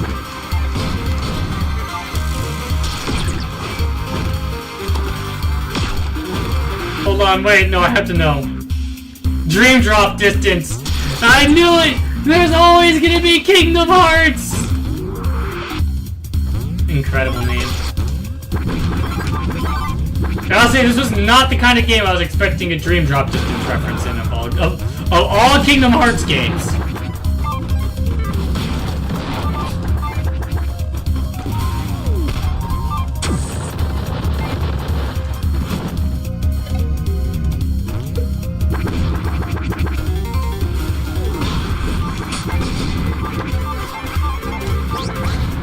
I bet speedrunners go absolutely wild with this game.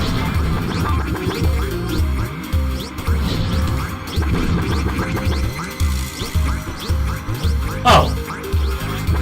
My god, Anton just shot up that ladder! Look at him! Look at him! He moves! Guy goes. He truly goes. Alright. He's down. Alright, let's grab me some of these.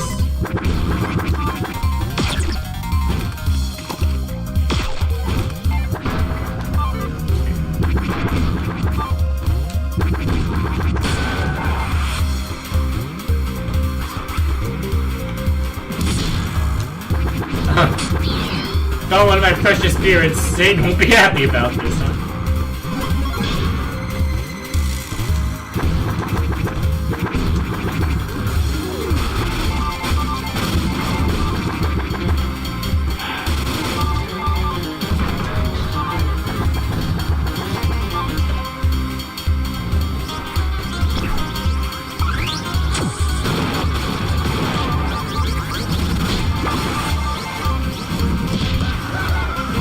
I'll keep taking hits. Unfortunate.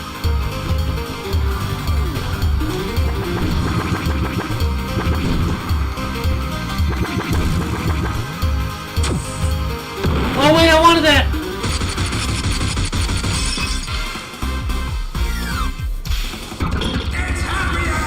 Oh shit. Alright, now it's time for the good old run back!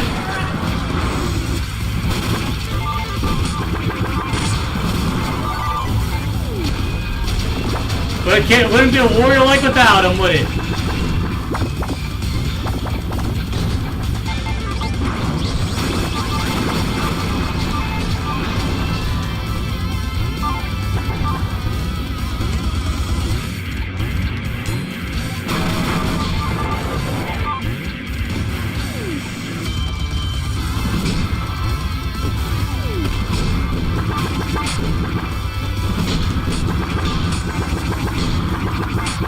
Nice.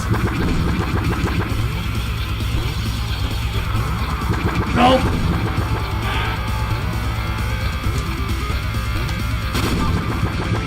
Wow, that was awesome. Hand him over.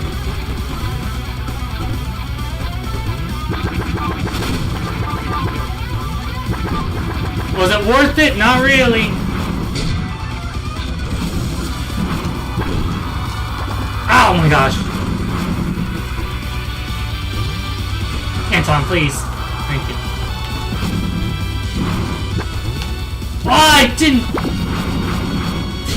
Alright, I'm rushing way too much. There! It's not that hard. I'm going to this.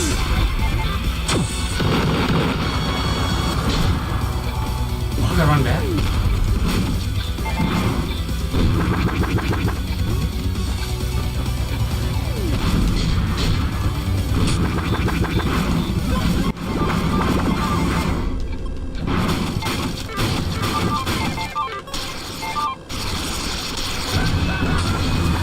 Okay.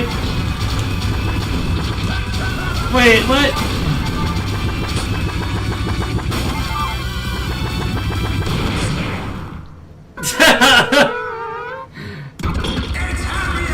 Alright, let's do that better.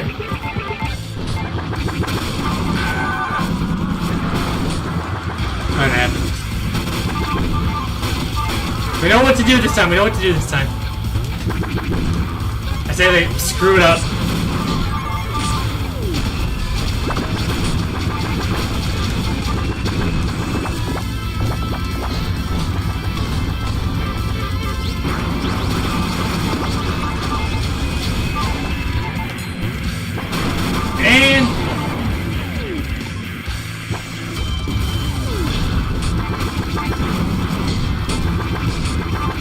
Look at our speed now!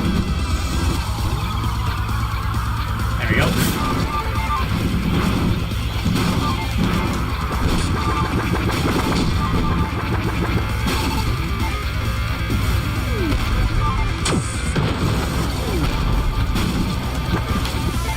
Ah!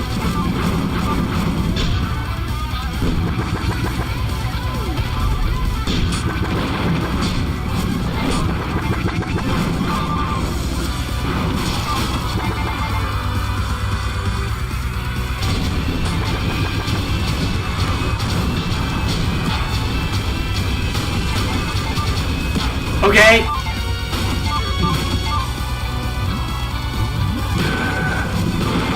That's fine. I'll take some hits.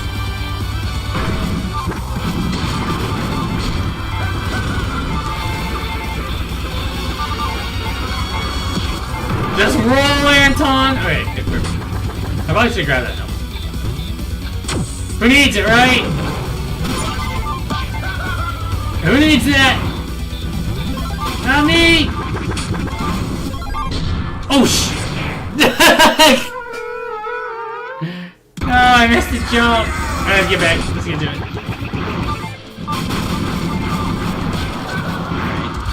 I'll remember that there one day. Thanks, Anton.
Keep going. Ah.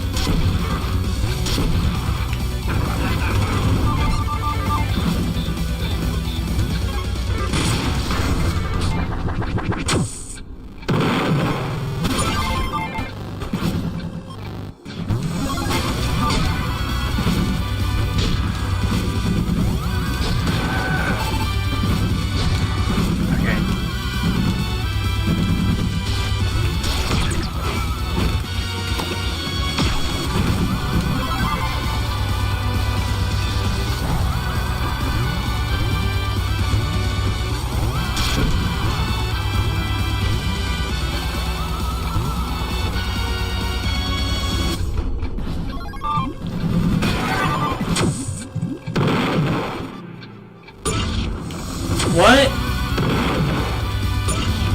Dang, that sent me all the way back. Alright, I'm gonna have to take it slowly. There we go.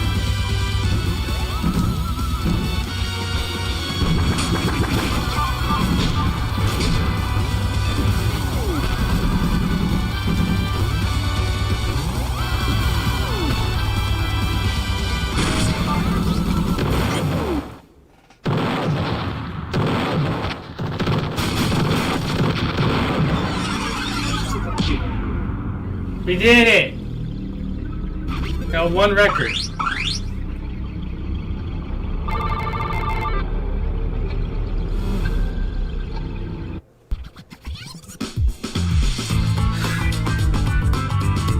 Alright.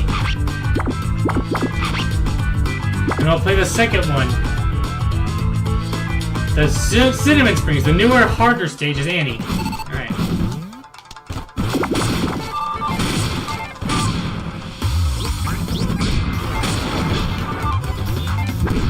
If you follow the Anton Blast Twitter page, I enjoy this character quite a lot.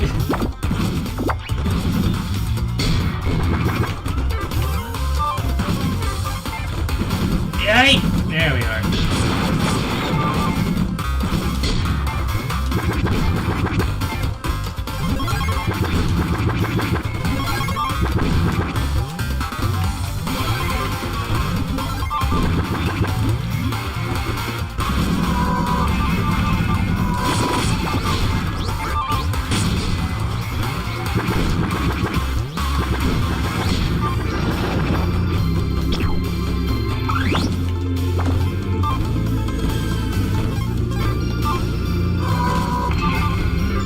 Oh, careful!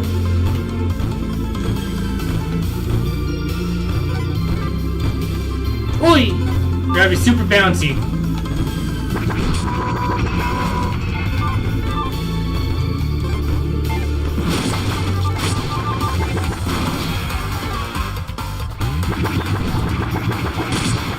Whoa! Look at us go! Alright, crazy. Everything's going wild. Alright.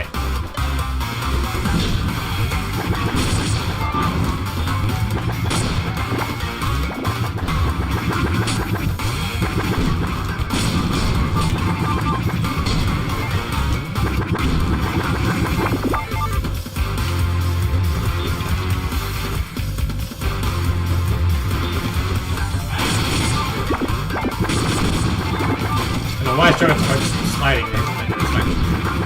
Oh, bounce, bounce, bounce, bounce.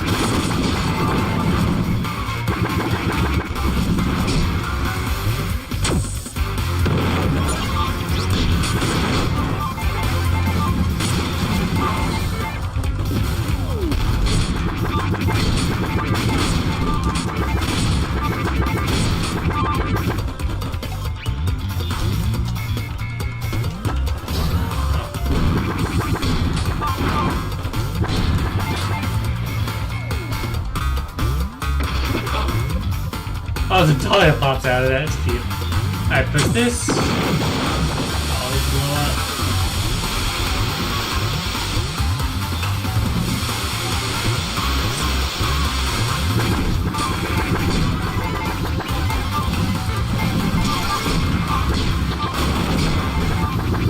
Oh, we're going wild up here. Okay.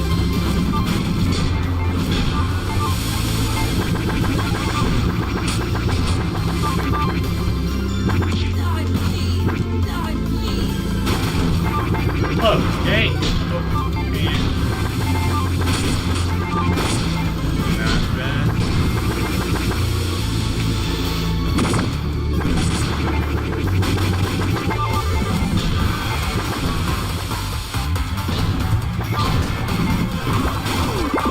Whoa! Alright!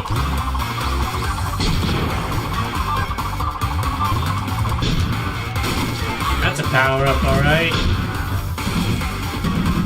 Oh, I need it!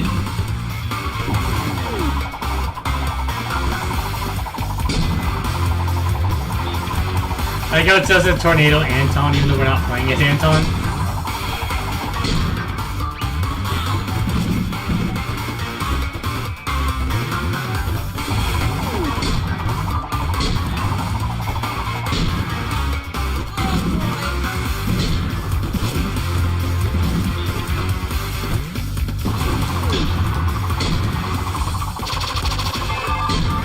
There we go.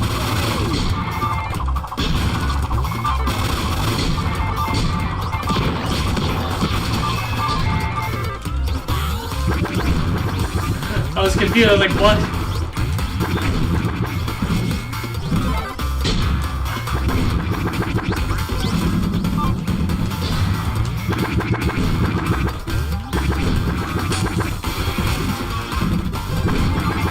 Give me all these here, thank you.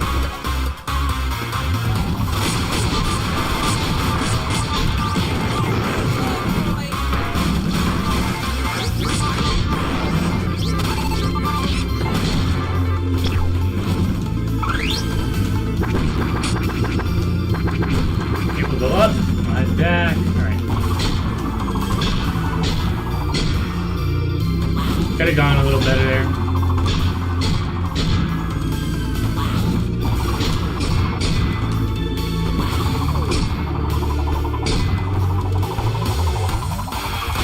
Ah! Oh, that just to mess it up anyway. Alright, I can do this jump. It's just one jump.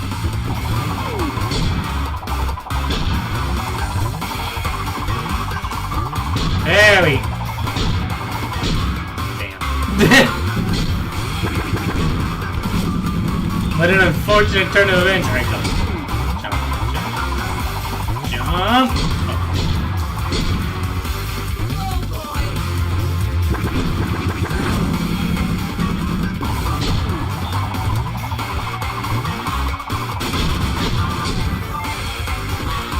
There we are, finally.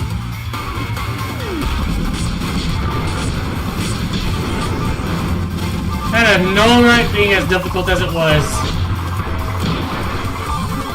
I forgot. Oh, thank God. Thank God. Those.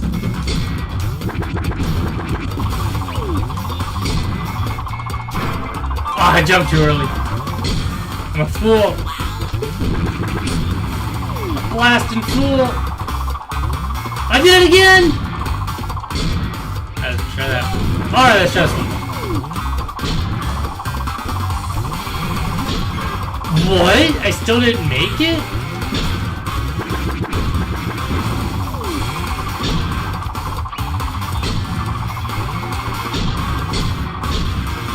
Darn.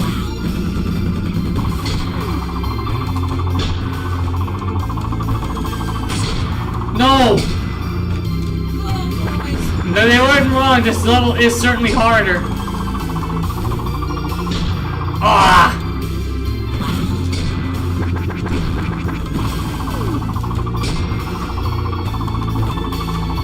No! Alright, this time we got it for sure. Alright, this time we got it for sure.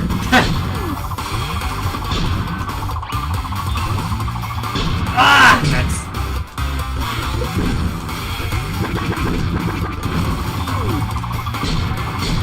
This one jump is driving me.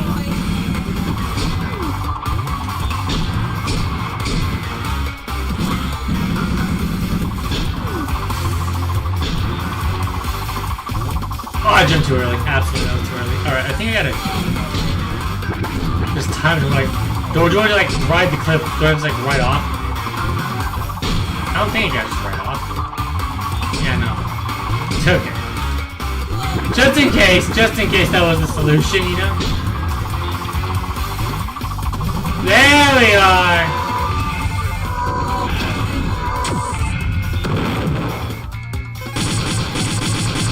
Oh, we get launched.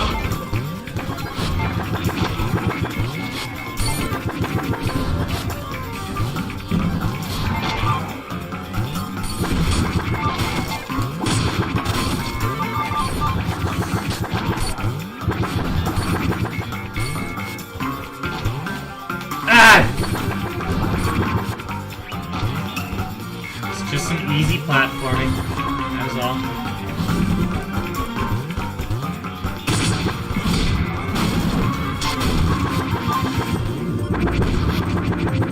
I'll explore back there. Probably.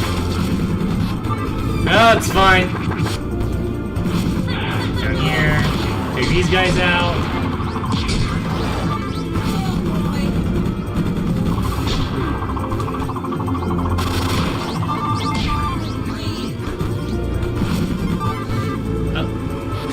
Hi, hello, Beta! Welcome! You've arrived in time for Anton Blast. We're blasting. Didn't mean to do that. Oh dear, she flew.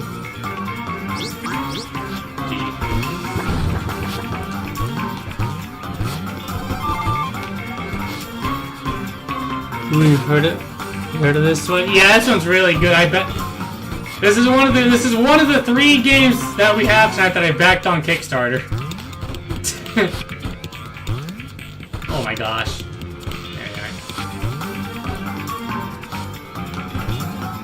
Oh, right, I was supposed to be doing the camera thing. Oh dear! What? That enemy got a mostly from me now you think about it. Yeah, that is certainly an oof right there. Yeah, this is actually the second game we're on tonight. The first game we played, I played for 2 hours and still wasn't done with the demo, so I was like, okay, it's time to switch games.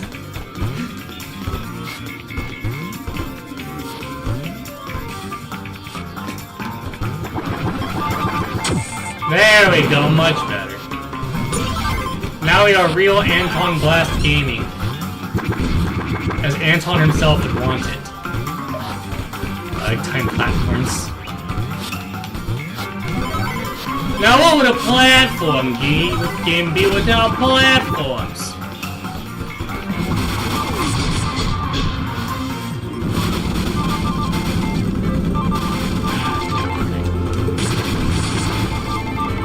Alright, going to these. The first game we played was a little visual novel called... Ow! Ah. A little...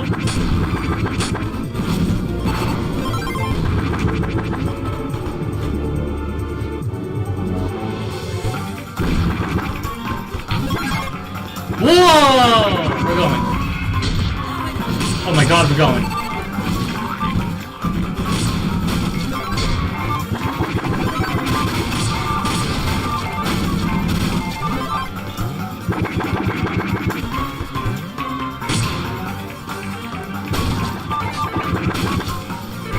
But you also missed it in the other level we played, like earlier.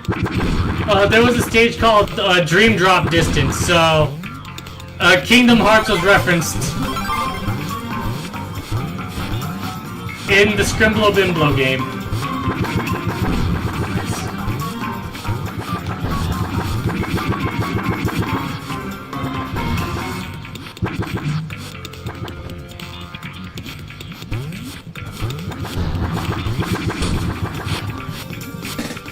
No matter where I go, Kingdom Hearts follows.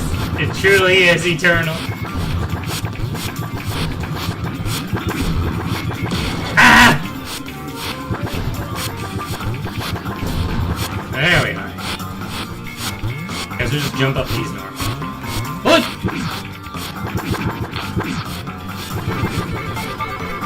It's all connected. It truly is Kingdom Hearts! blow all this up.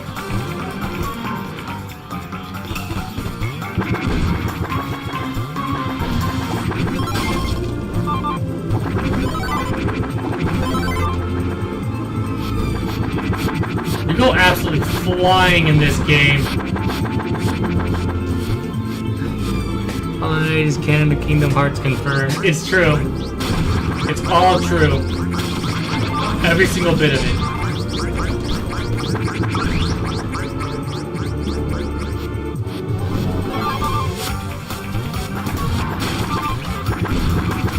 He's just annoying someone dead. Oh my god! Go!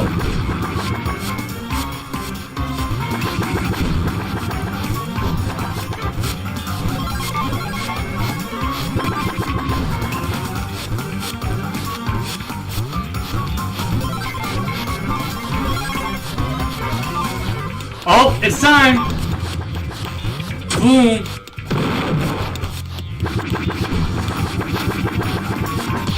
Ow.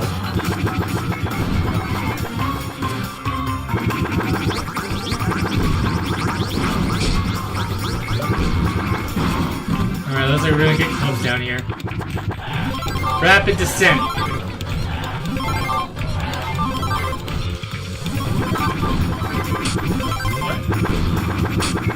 Got down there, Annie. There we go. Ah, let's try that again.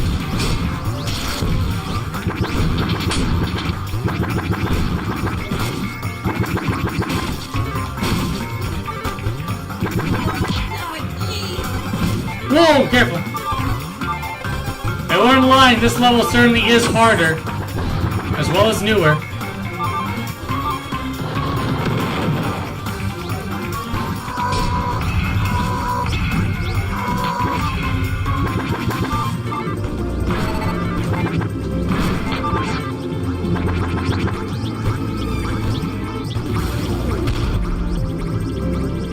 I love how absolutely insanely they climb these ladders and they just go up like crazy.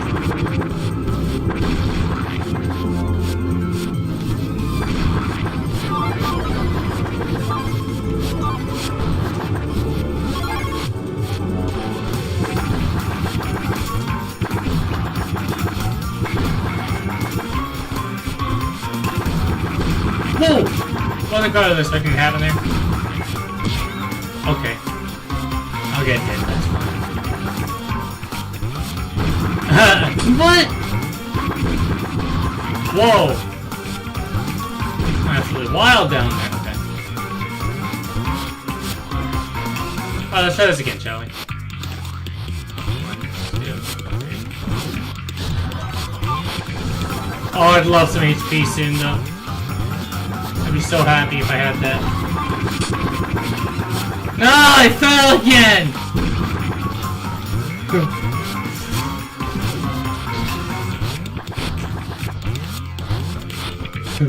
Alright. Climb, climb, climb, climb, climb. Oh, wait. Okay, it's fine. We can stay here. It's not the end of the world.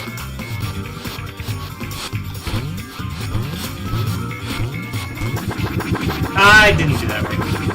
Oh dear, not this. Okay, it's fine.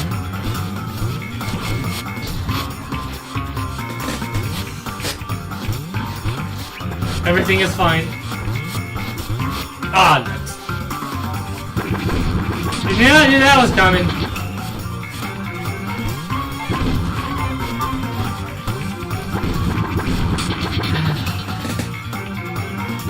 Hello, Trent7004. Welcome.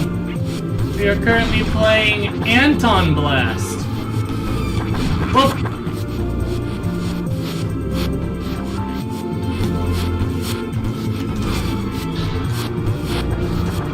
Ah, nuts. There we go. Careful, easy does it, easy does it. I was waiting for this to come off.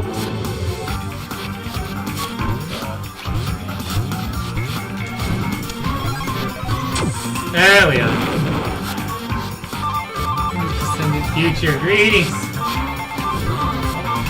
Alright. Down, down, Keep going.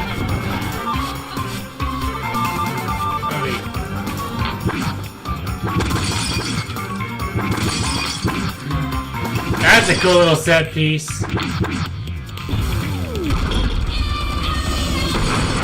Let's get out of here.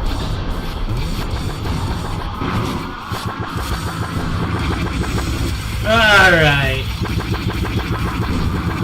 What would a Wario like be without its run dramatically to the end while scary music plays and the big thing wants you dead?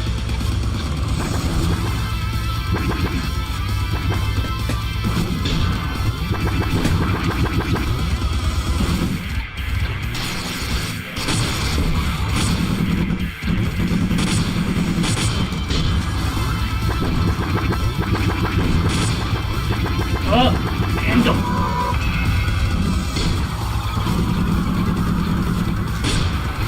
We schmoving.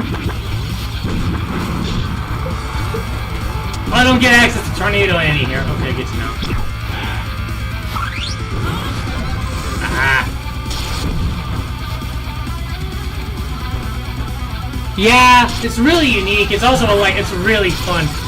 And welcome, welcome to Sea Girl. Good to have you here. We're currently playing Anton Blast and hopefully gonna wrap it up here in a moment and move on to our third game of the night.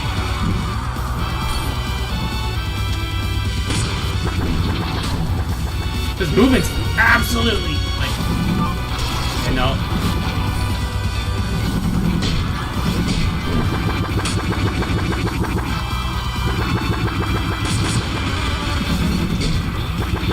Oh, now we get it.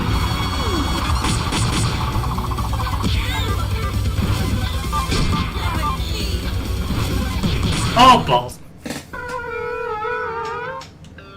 Okay, now we have more HP to work with.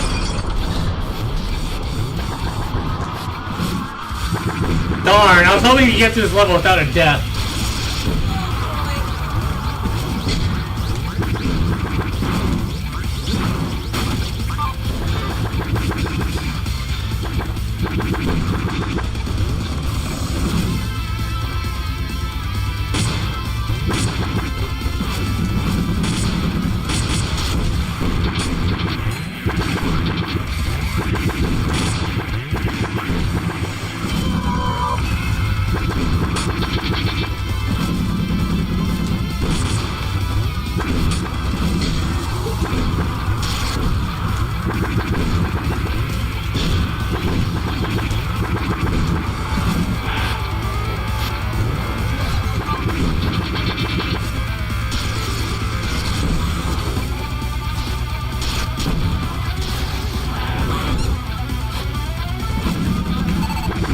Welcome back, Annie. There we go.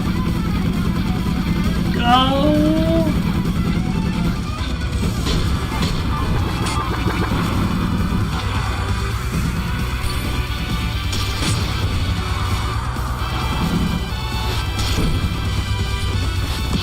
Ah, should have figured. Okay, now go.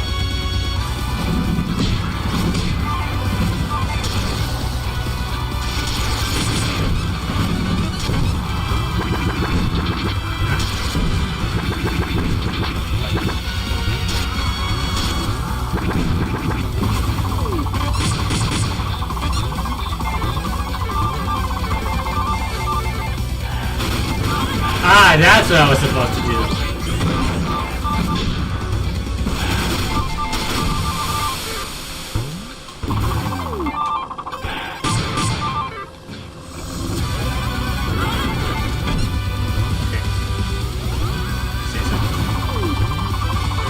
Do I have to not use the tornado attack? Alright, let's jump like normal. Yep, that was the answer. Okay, good. Jump.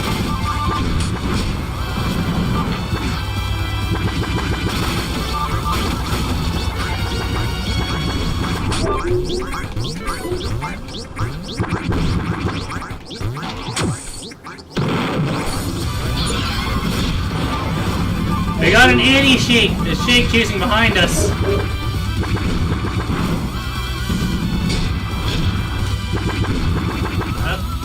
Up. Go. Oh, we're moving. We're moving. We're moving.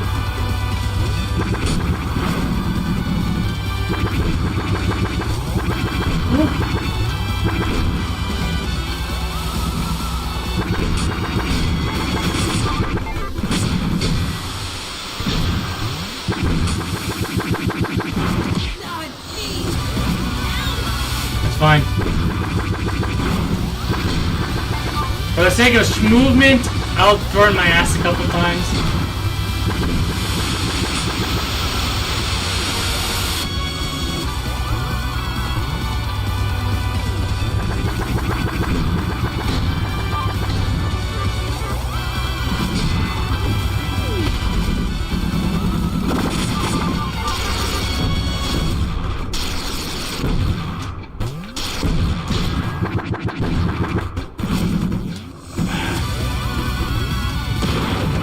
I knew that was coming.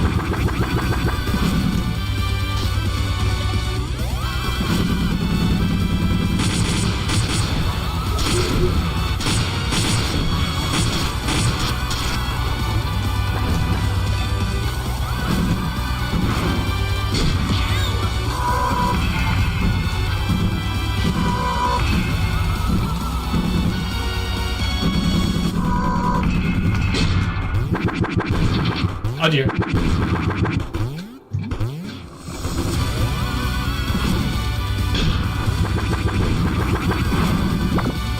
And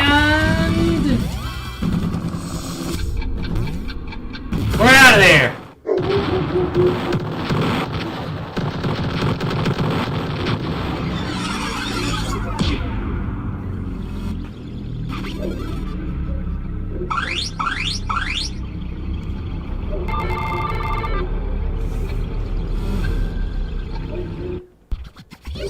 Not bad. And that was Anton Blast. Very fun game. Very fun game. Very fun movement. There's a lot to be done in that game. Now it's time for our next game. Let's pull it up. Let's go ahead and swap the game over to it.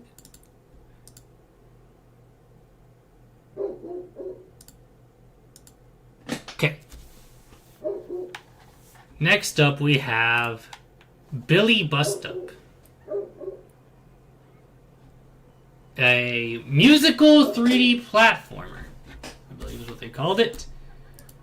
Let's get started. We got Billy Test Map and the Fantocino boss fight.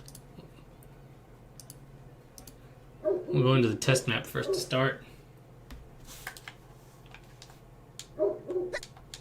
Okay, so... yeah, that's the test map, alright. Alright, guess we'll do this boss fight. We'll go normal mode? Enough! Trying to hoodwink me, are you? Oh, this is a really early demo. Only be this dreadful! At this rate, you bring me no choice. This is a very early in development demo. Leave? Hey, you're not half bad. See you never. No! We're tossing the script and moving on to la grande finition! You've been nothing but a thorn in my side since day one. But I am Fantoccio the Great, and I'll not be outdone. Welcome to Fantoccio Spectacular Theater in the Pound. Please excuse my thespian vernacular when I say thou is going down. I've had enough of you, so time to be my puppet. On a string, I've had enough of you. Oh, dance, my little Muppet plaything. It's cute. Yeah, I like this one a lot. I saw this one. I didn't back this one on Kickstarter. I didn't know it had a Kickstarter back then. Take that. But I don't have to move. Kind of a jam, actually, ain't it? Yeah. I don't know what I'm supposed to do here. Take that. What am I supposed to do there? Take that. Oh!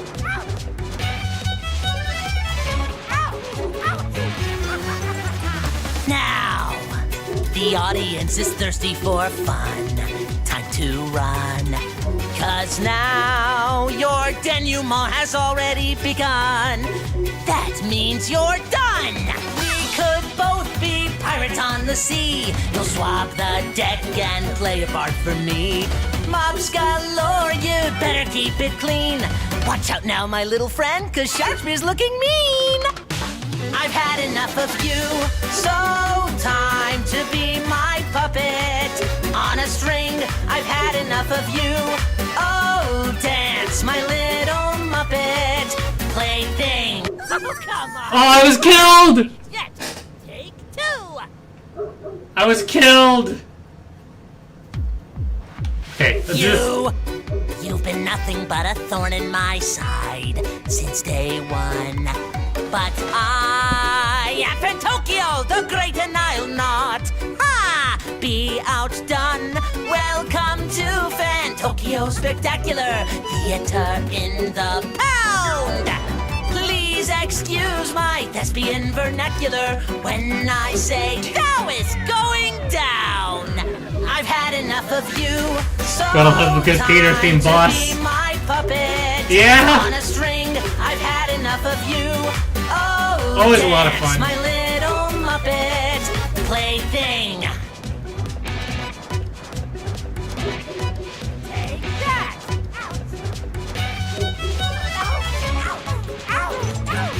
Whack him up a bit there. Now, the audience is thirsty for fun.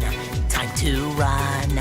'Cause now your denouement has already begun. That means you're done. We Ah, that was could bad. both be pirates on the sea. You'll swap the deck and play a part for me. Mobs galore, you'd better keep it clean. Watch out now, my little friend, 'cause Sharkspeare's looking mean. I've had enough of you, so time to be my puppet. On a string, I've had enough of you. Oh, dance, my little Muppet plaything. Take that! Ah!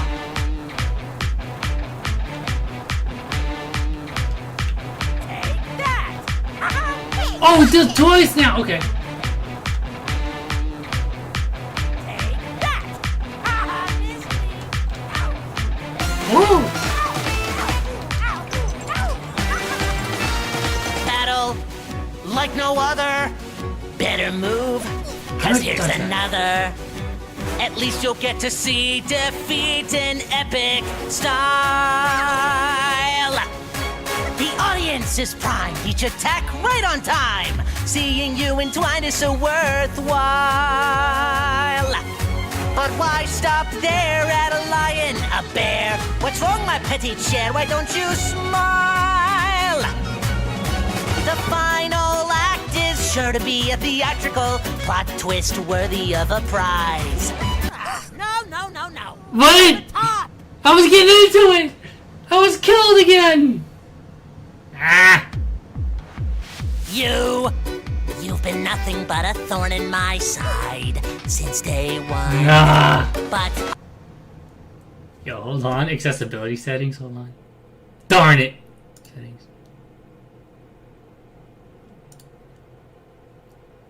Okay, I'm just gonna restart and not take damage at the start. We're just gonna have to not take damage. You've been nothing but a thorn in my side since day one. But I am from Tokyo, the great, and I'll not be outdone. Welcome to Fan Tokyo Spectacular Theater in The song is gonna forever be in my head now. The worst part of the song. Excuse my thespian vernacular when I say now it's going down. I've had enough of you, so time to be my puppet. On a string, I've had enough of you. Oh, dance, my little Muppet plaything. Take that! Now, the audience is thirsty for fun. Time to run. 'Cause now your denouement has already begun. That means you're done. We could both be pirates on the sea. You'll swap the deck and play a part for me. Mobs galore, you better keep it clean. Watch out now, my little friend, 'cause Sharkspeare's looking mean. I've had enough of you, so time to be my puppet. On a string, I've had enough of you. Oh, dance, my little Muppet plaything. Take that!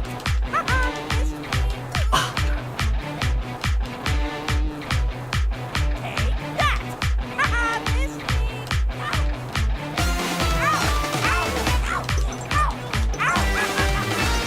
Battle like no other. Better move, 'cause here's another. At least you'll get to see defeat in epic style. The audience is primed, each attack right on time. Seeing you entwined is so worthwhile. But why stop there at a lion, a bear? What's wrong, my petty chair? Why don't you smile? The final act is sure to be a theatrical plot twist worthy of a prize. Want a shot? You'd better be more tactical. Messing with Fantokio is never wise. I've had enough of you, so won't you be my puppet?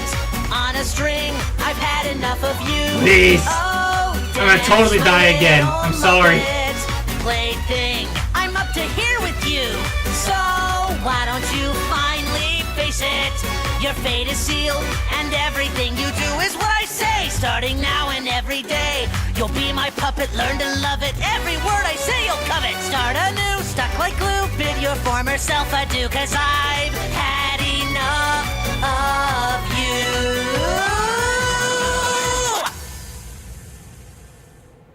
Dead. Phew! So that. Sadly, I thought there was a little more to this one than, you know. Dead. Yeah. And then just that and the little test map that they have here. But. Is it an umbrella glide? Oh, it's a ground pound? There's movement galore. Climb up a wall.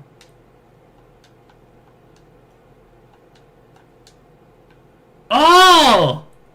You can glide.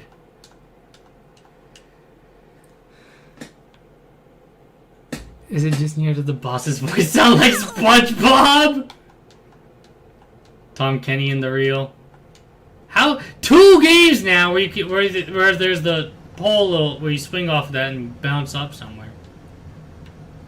All right, but good thing SpongeBob came to join our stream. All right, so that was Billy Bust Up. That was a very, very simple demo. So that's Our Life done, Anton Blast, Billy Bust Up. We have 2 left.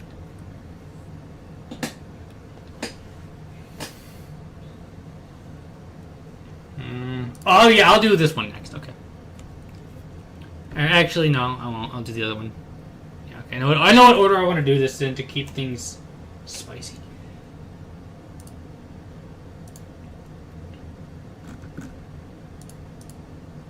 Okay. Let me load up our next demo. We are going to be playing. So these last 2 games are games that I did, in fact, back on Kickstarter. So let's load up Windswept. That is not what I need to change.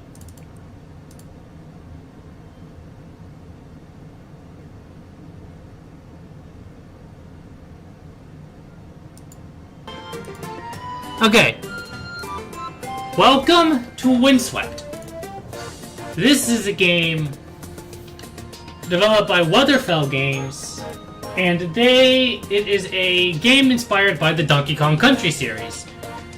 So, let me just make sure I have everything up on as max. Oh yeah, there is also multiplayer, but alas, don't have it. So, let's start up and start our new game. So here we are, a little duck. We are a...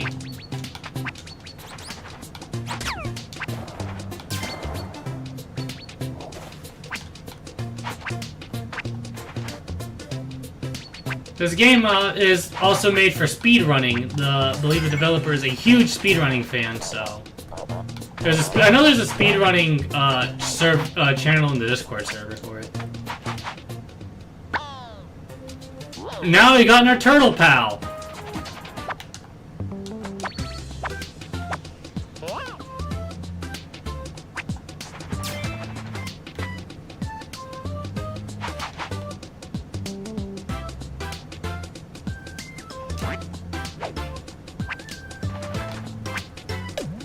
There we are.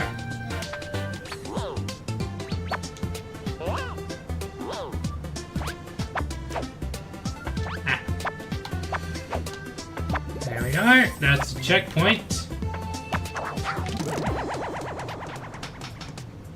Collect the coins!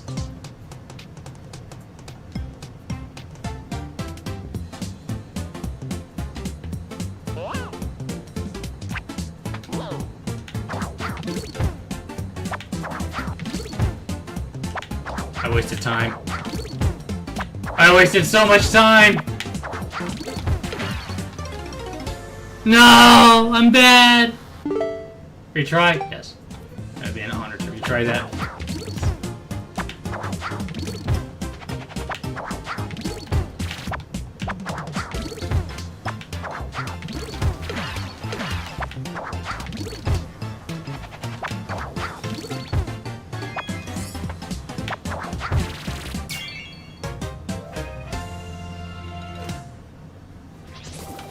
Okay.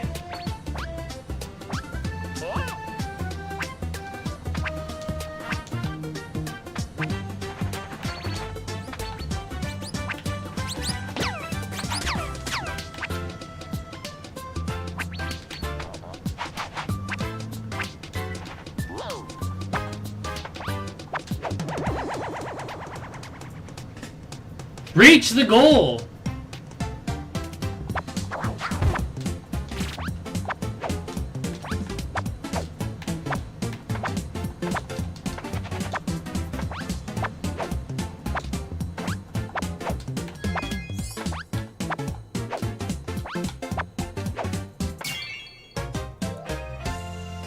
Not bad. That's just basically where your partner would be if they were defeated.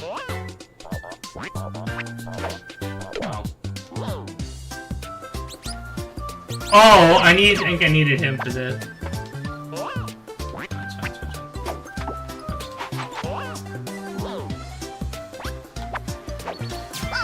Worth it!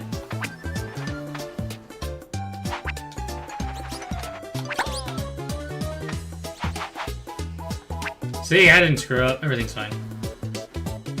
Everything is going absolutely perfectly.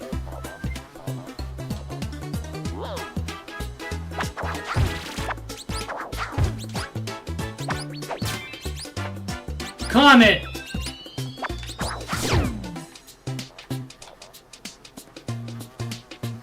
Top 5 comet coins collected.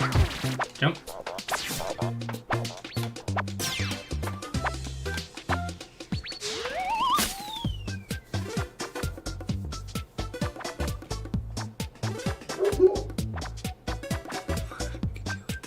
Demon suck. Wait, what deal are you talking about over there? I'm missing one of those, that's fine.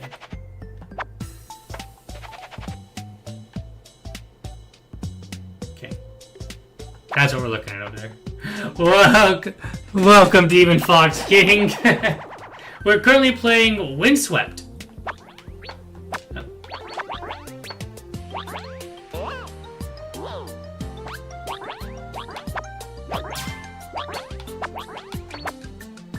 I guess we can murder this frog in cold blood. I guess he doesn't deserve to live. I guess that's fine.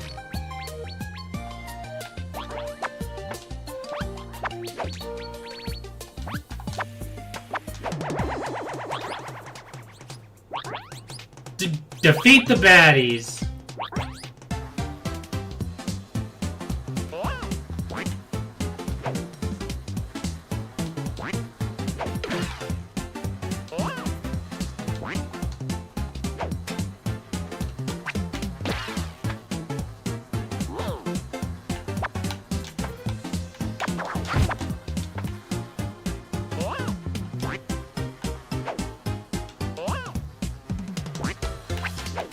Oh, I see.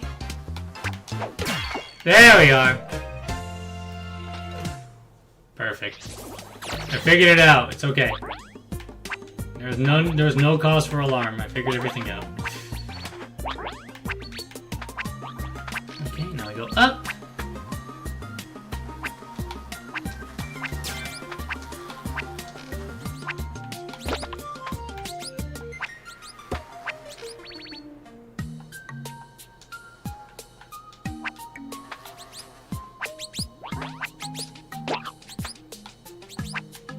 There's something peeping over there.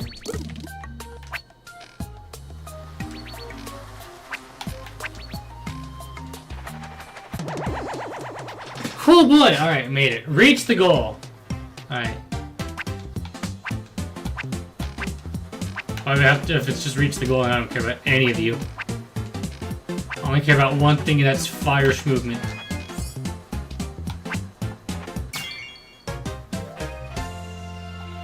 Not bad.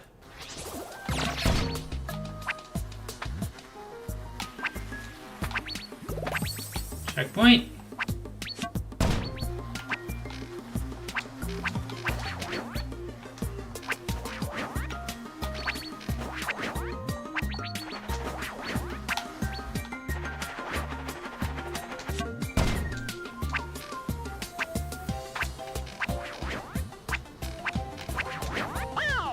You monster.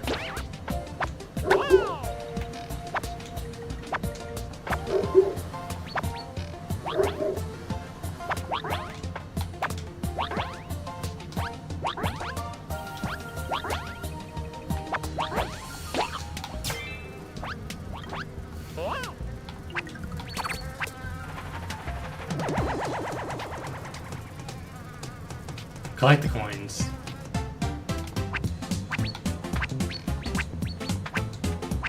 Thank God, thank goodness we're both here for it.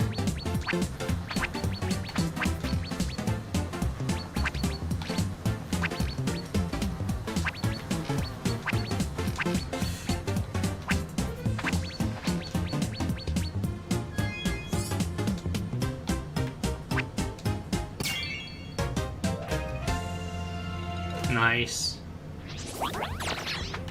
We're also only missing one more coin.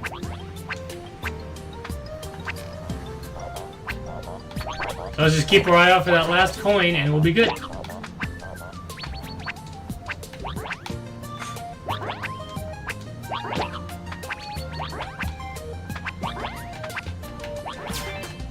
Perfect! Oh, we're missing one. The M coin. It's the E, so it's before this.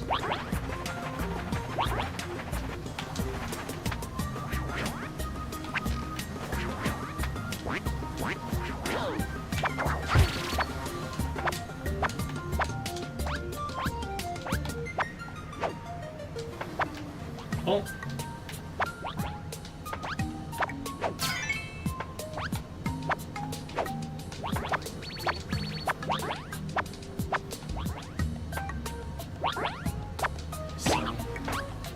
Where is this collectible?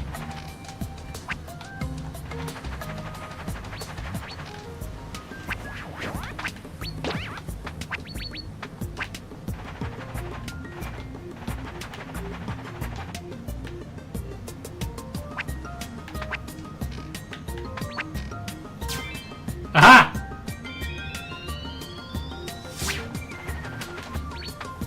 Okay.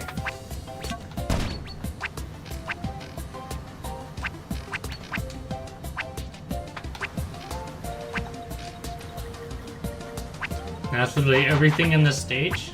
Not bad. Go up.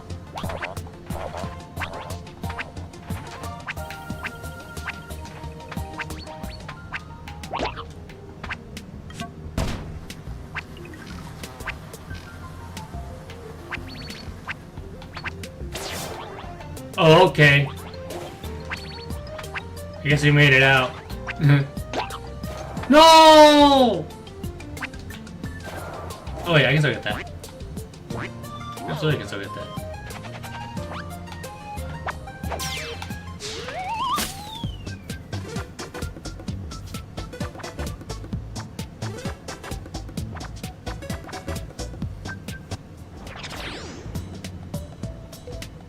Not bad. Alright, next up we got Bridge Wheel Winery.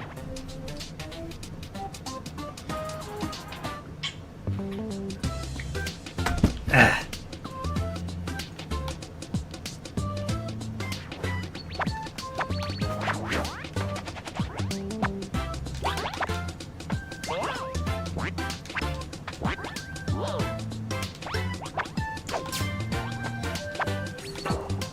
Okay.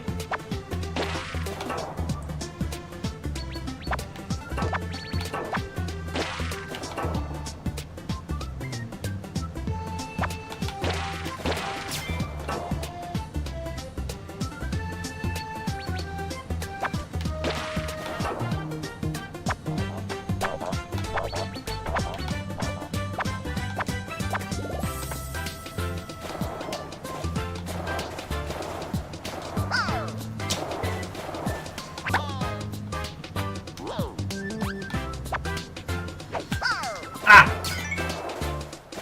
Well, I got it.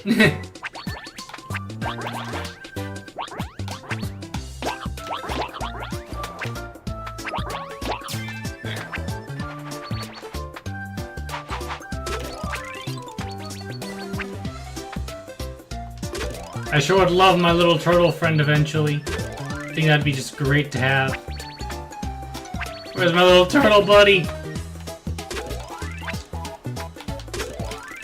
Calling for my pal. I am dead.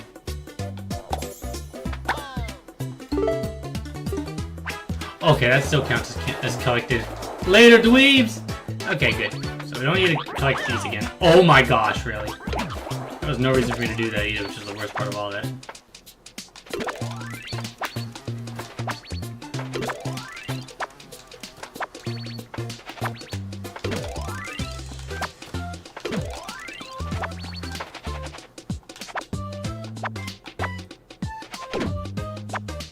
You're back. Okay.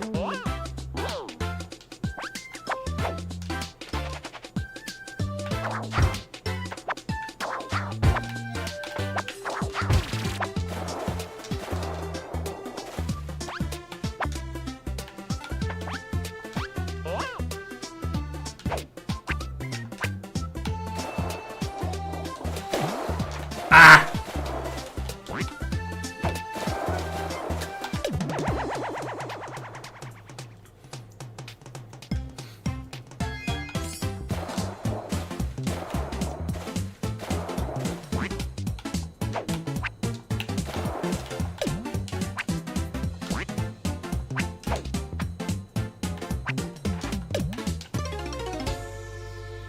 I know what to do now.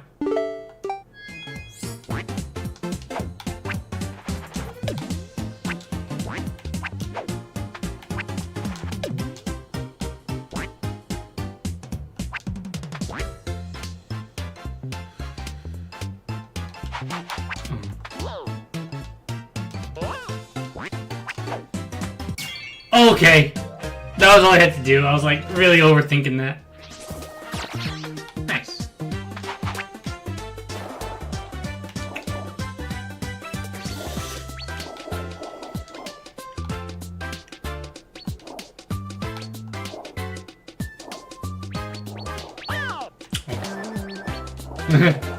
If you say so.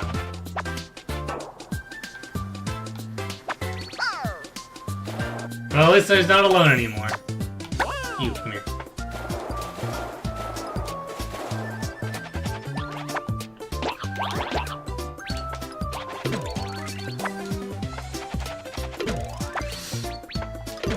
Whoa!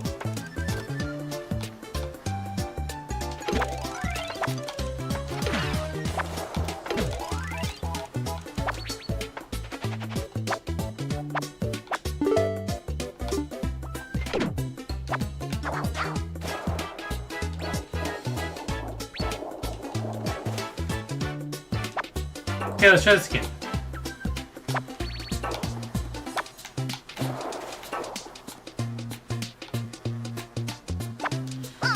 Okay.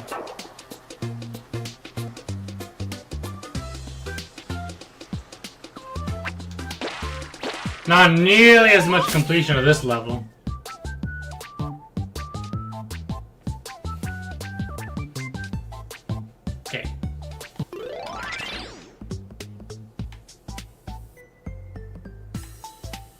Opulence Onslaught. Alright. Let's do it.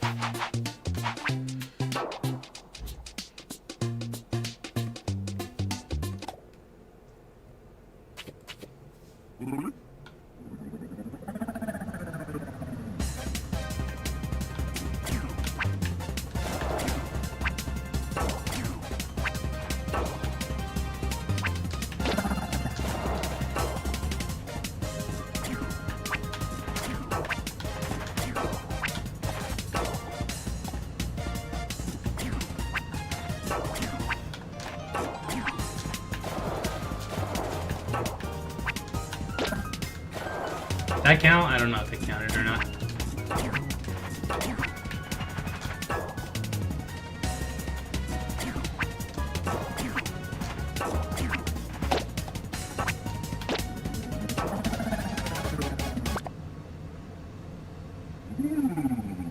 Alright, we got... all he wanted was his top hat. Alright, let's just leisurely move on.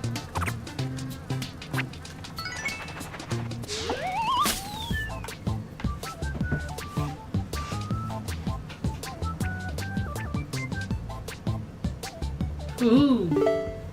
James Blank, hope you had fun. There are a few surprises ahead if you find everything. Alright, well, I don't feel like finding everything, so... That was Windswept. I missed a lot, actually, but it's fine, it's fine, it's fine. Let's move on now to our last game of the night. One more game to go. And this is the one I'm personally... that's the wrong thing. This is the one I'm personally, like, really excited for.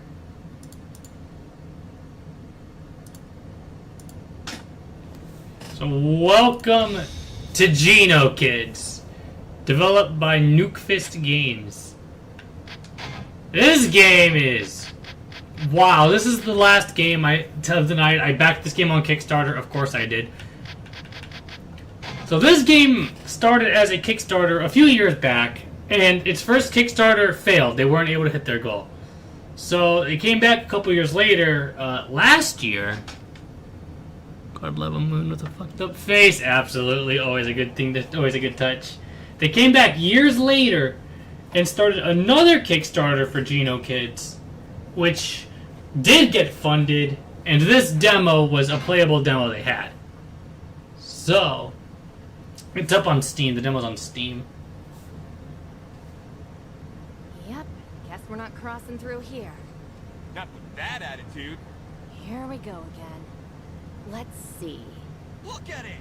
It's a very jumpable jump. What are you talking about? Let's go! Hey, there's a ride that flies right into the castle. Were you really about to jump off just now? We are! Yes! What? No! We'll go to the flying ship and see if we can still use it. You mean that kiddie ride? It's not a kiddie ride. Alright.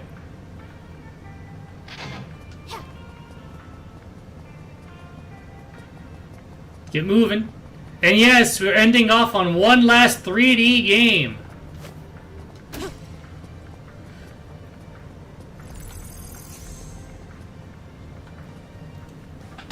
Love the aesthetic. It's such a good aesthetic.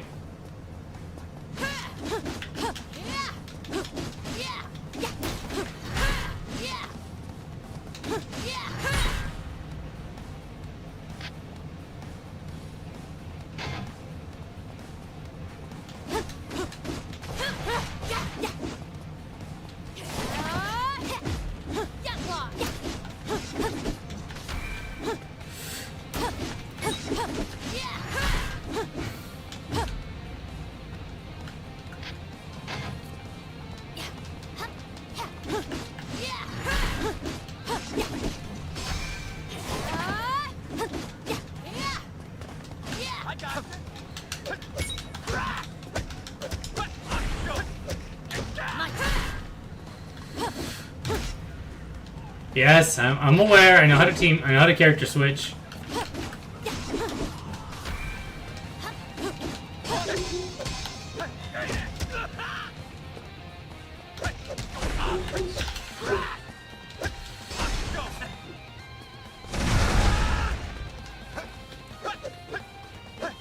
Oh, get over here! Give him some punch him out.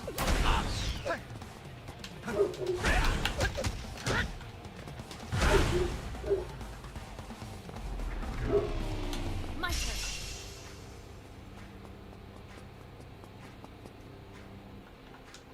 Thank you. Alright, now we're done with tutorials. Now we're done with tutorials, I hope.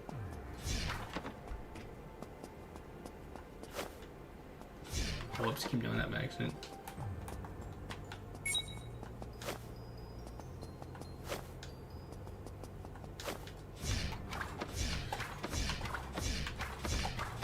Whoops.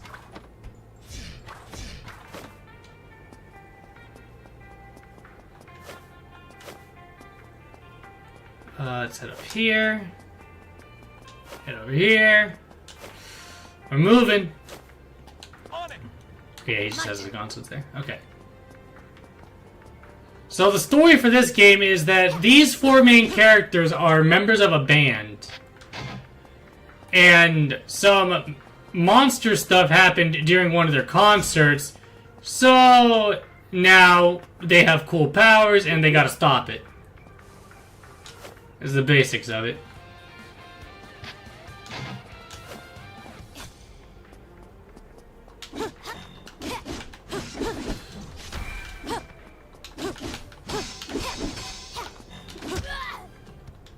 Ow. My bones! They're crunching! No, but I had my guard up!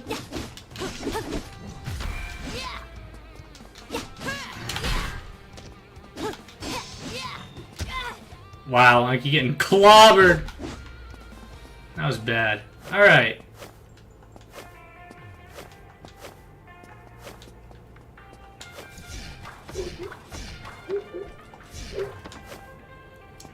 Keep on going. Awesome! Don't think I could have done that better.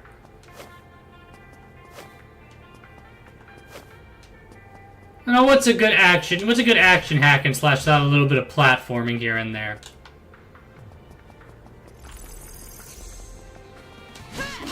A little fire movement never hurt anyone.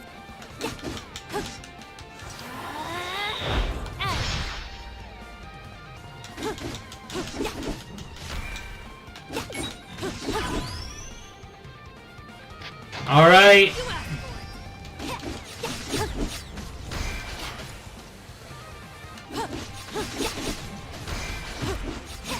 Oh yeah, you bet there's transformations in this game. And yes, the characters do get new masks.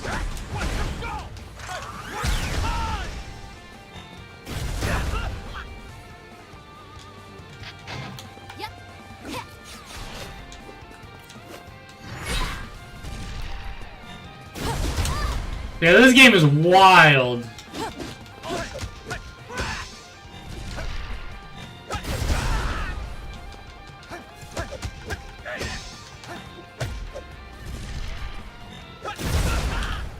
I keep doing that wrong.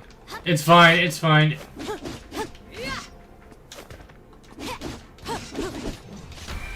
Leave it to me. There is no cause for alarm.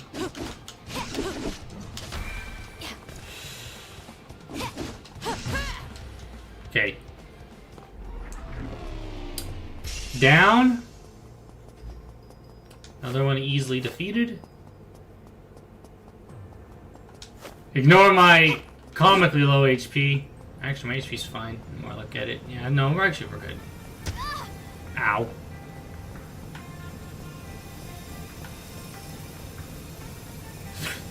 My bones. Fuck yeah. Yeah. Yeah, those games are awesome. Like, I cannot wait for the full game to come out. And you bet that we will stream it. I already have my copy secured because I backed the game on Kickstarter. I wasted no time on it either.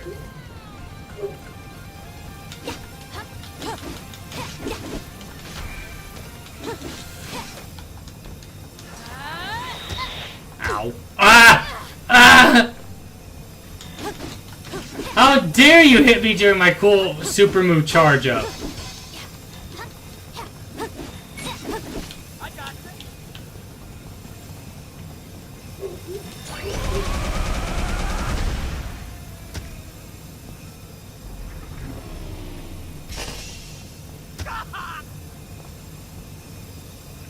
So right now there's only 2 members of the band we have playable, but as y'all can see from the little icon there is going to be 4.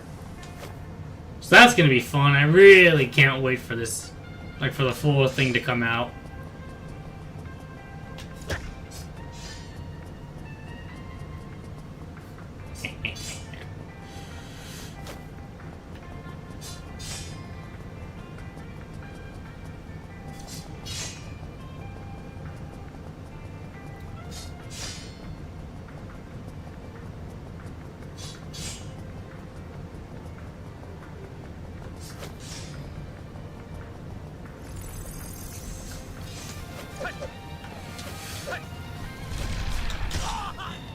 Okay. This hurts them too. You are like obnoxious. I need you gone. No, it still cost my meter? That's unfortunate. I missed. I'm so good at this game.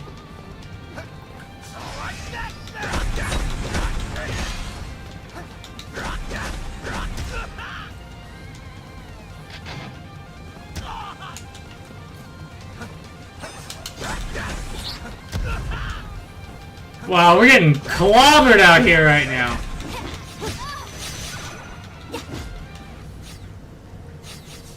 I love the sword that shoots energy beams. I love sword beams, but even better than sword beams are sword beams that are shaped like other swords.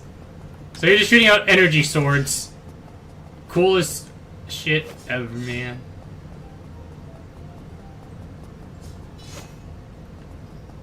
This game was made to appeal to a very specific Thank you for explaining wall running now. This game was made for a very specific demographic, and I happen to line up exactly. You know, it has a lot of sword beams. Oi, watch it, you!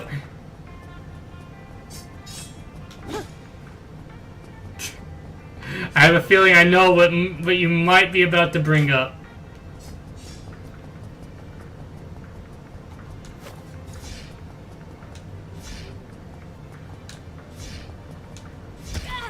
Oh, watch that one. Oh, wow, okay. She went all the way down. Awesome! Let's try that again, shall we?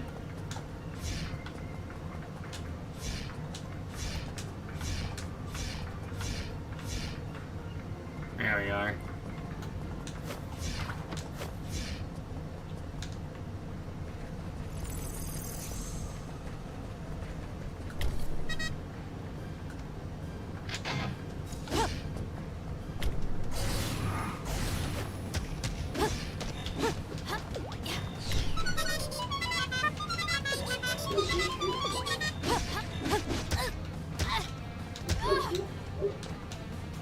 I'm taking that. Yeah, I'm eating all this damage.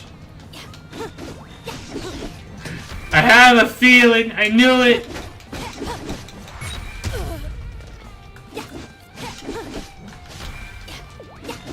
The fate pilling stream. When will it happen?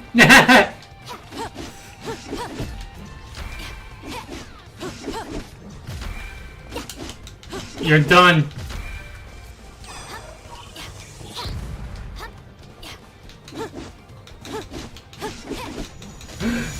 I'm taking all this damage. Oh, get me out of there. You get away from me.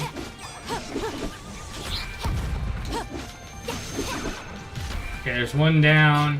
You.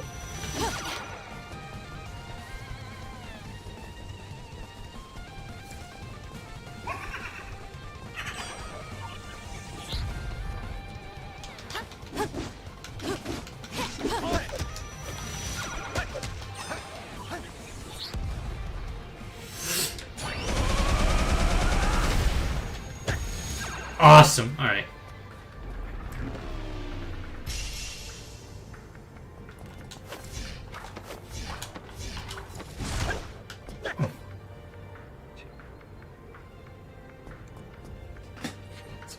Alright, I'll take a peek later.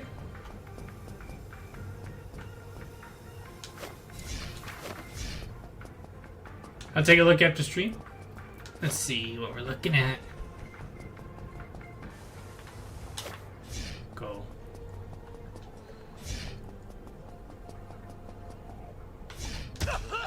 No! Okay, I messed that up slightly, but it's fine. I'll just do it better this time. Whoa! Whoa! That wasn't doing it better. That was odd. Very odd. Jump! Go! Jump! Go! Jump!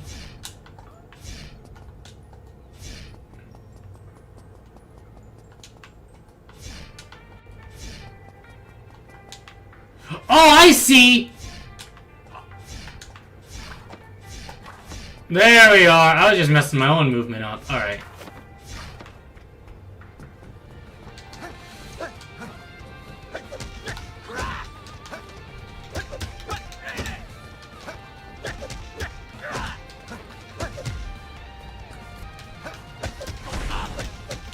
Got it.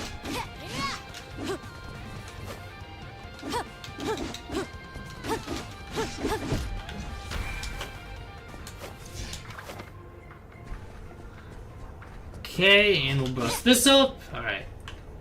Let's get past this doom roll here.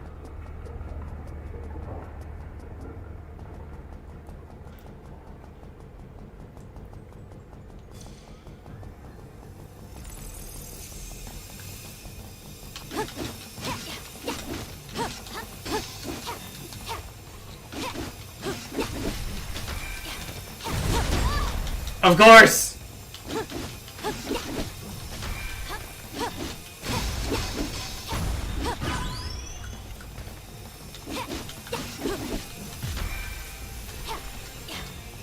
Well.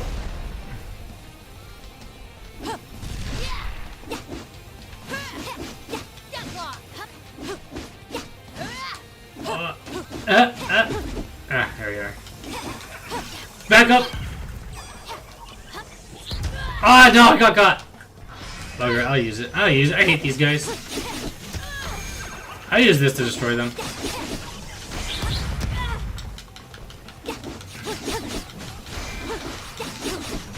Take them! Eat all of these!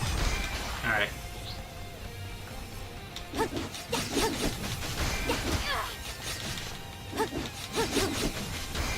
Okay, back to normal.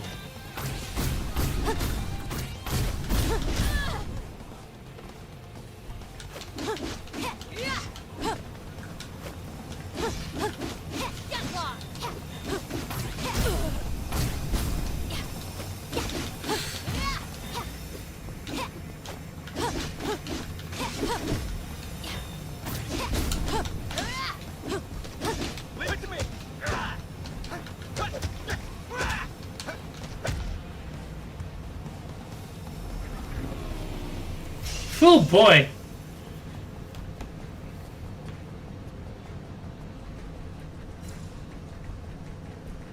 We are schmoving. I think when you're in the end, though. Yeah, I think it's just up here.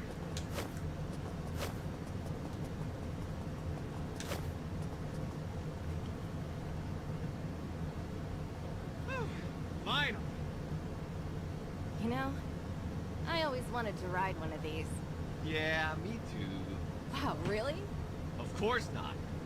That thing's for kids. No, it's not. Way. You actually want to ride the kitty ship? No. It was a joke, bro. Man, you're being a pain in the ass. Hey, did you hear that? Yeah, right. Change the subject. I'm serious, dude. Something's coming. No! Shit!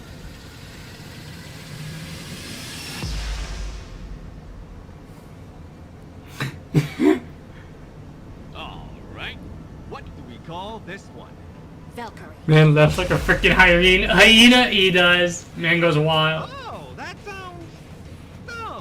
I don't want to hear that from Mr. Flying Old Man. Now focus. Alright, let's take this clown out.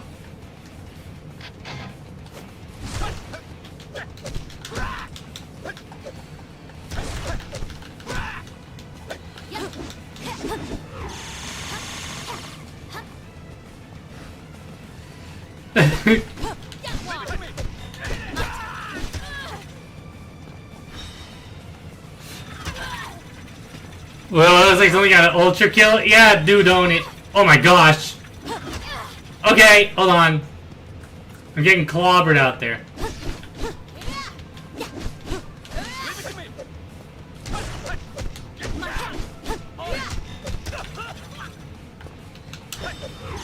Oh dear.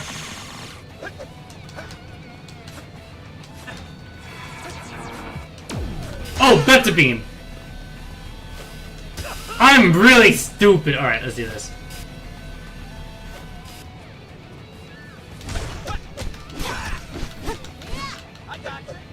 Oh, I can destroy these! There we go. Don't die. I will. Ah!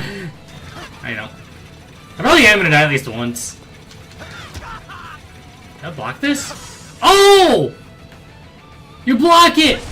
We learned! Figure out what to do!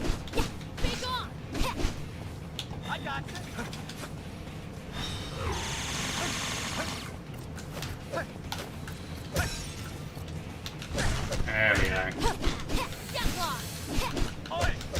Ah! Ah, you monster! Okay, it's just a laser. Ah! That's where it's coming from.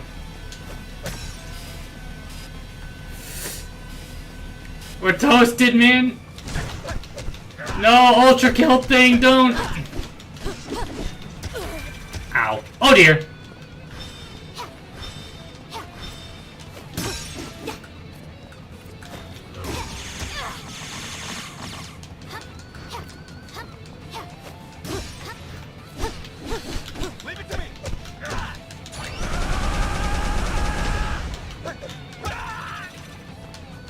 God, that's a useful skill to have. Ow.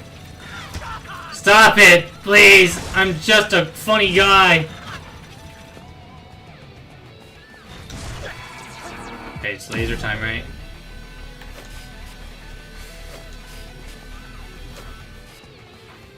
I'm just a very humorous fellow.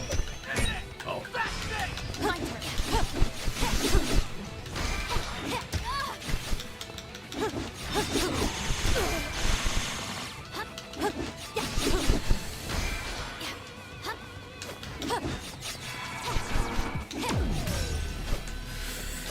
Ah!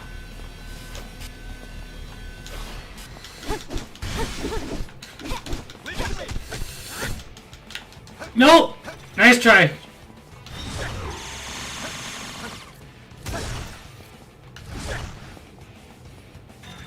Ow.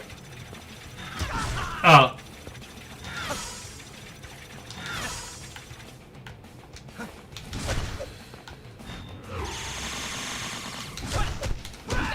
In your face! Get over here!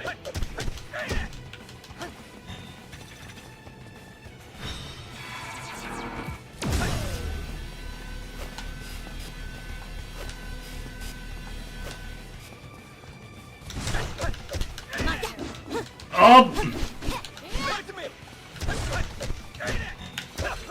That's fine, it happens!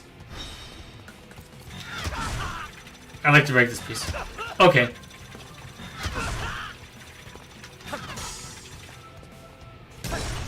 Well, I blocked the last one.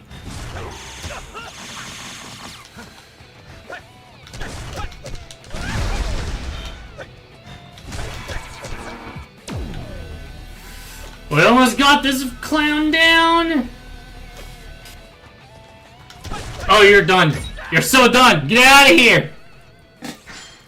This little guy, it's my birthday! Exactly. B-Rink. Not bad. Alright, so that was Geno Kids. And that was also the last game of the night. Yep, I'd say overall it was a pretty fun time. I had a lot of fun trying these games out. I hope you all enjoyed watching them.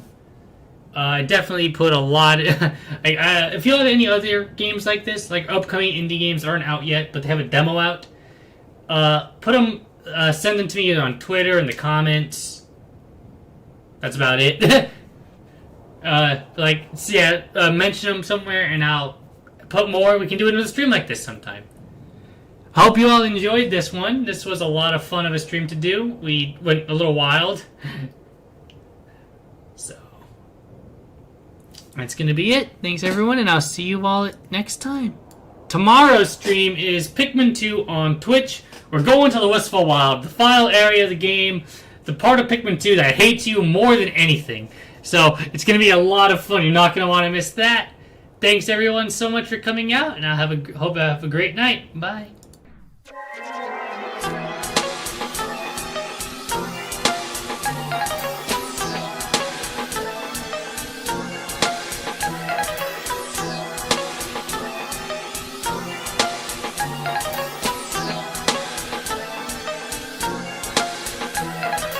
Thank you.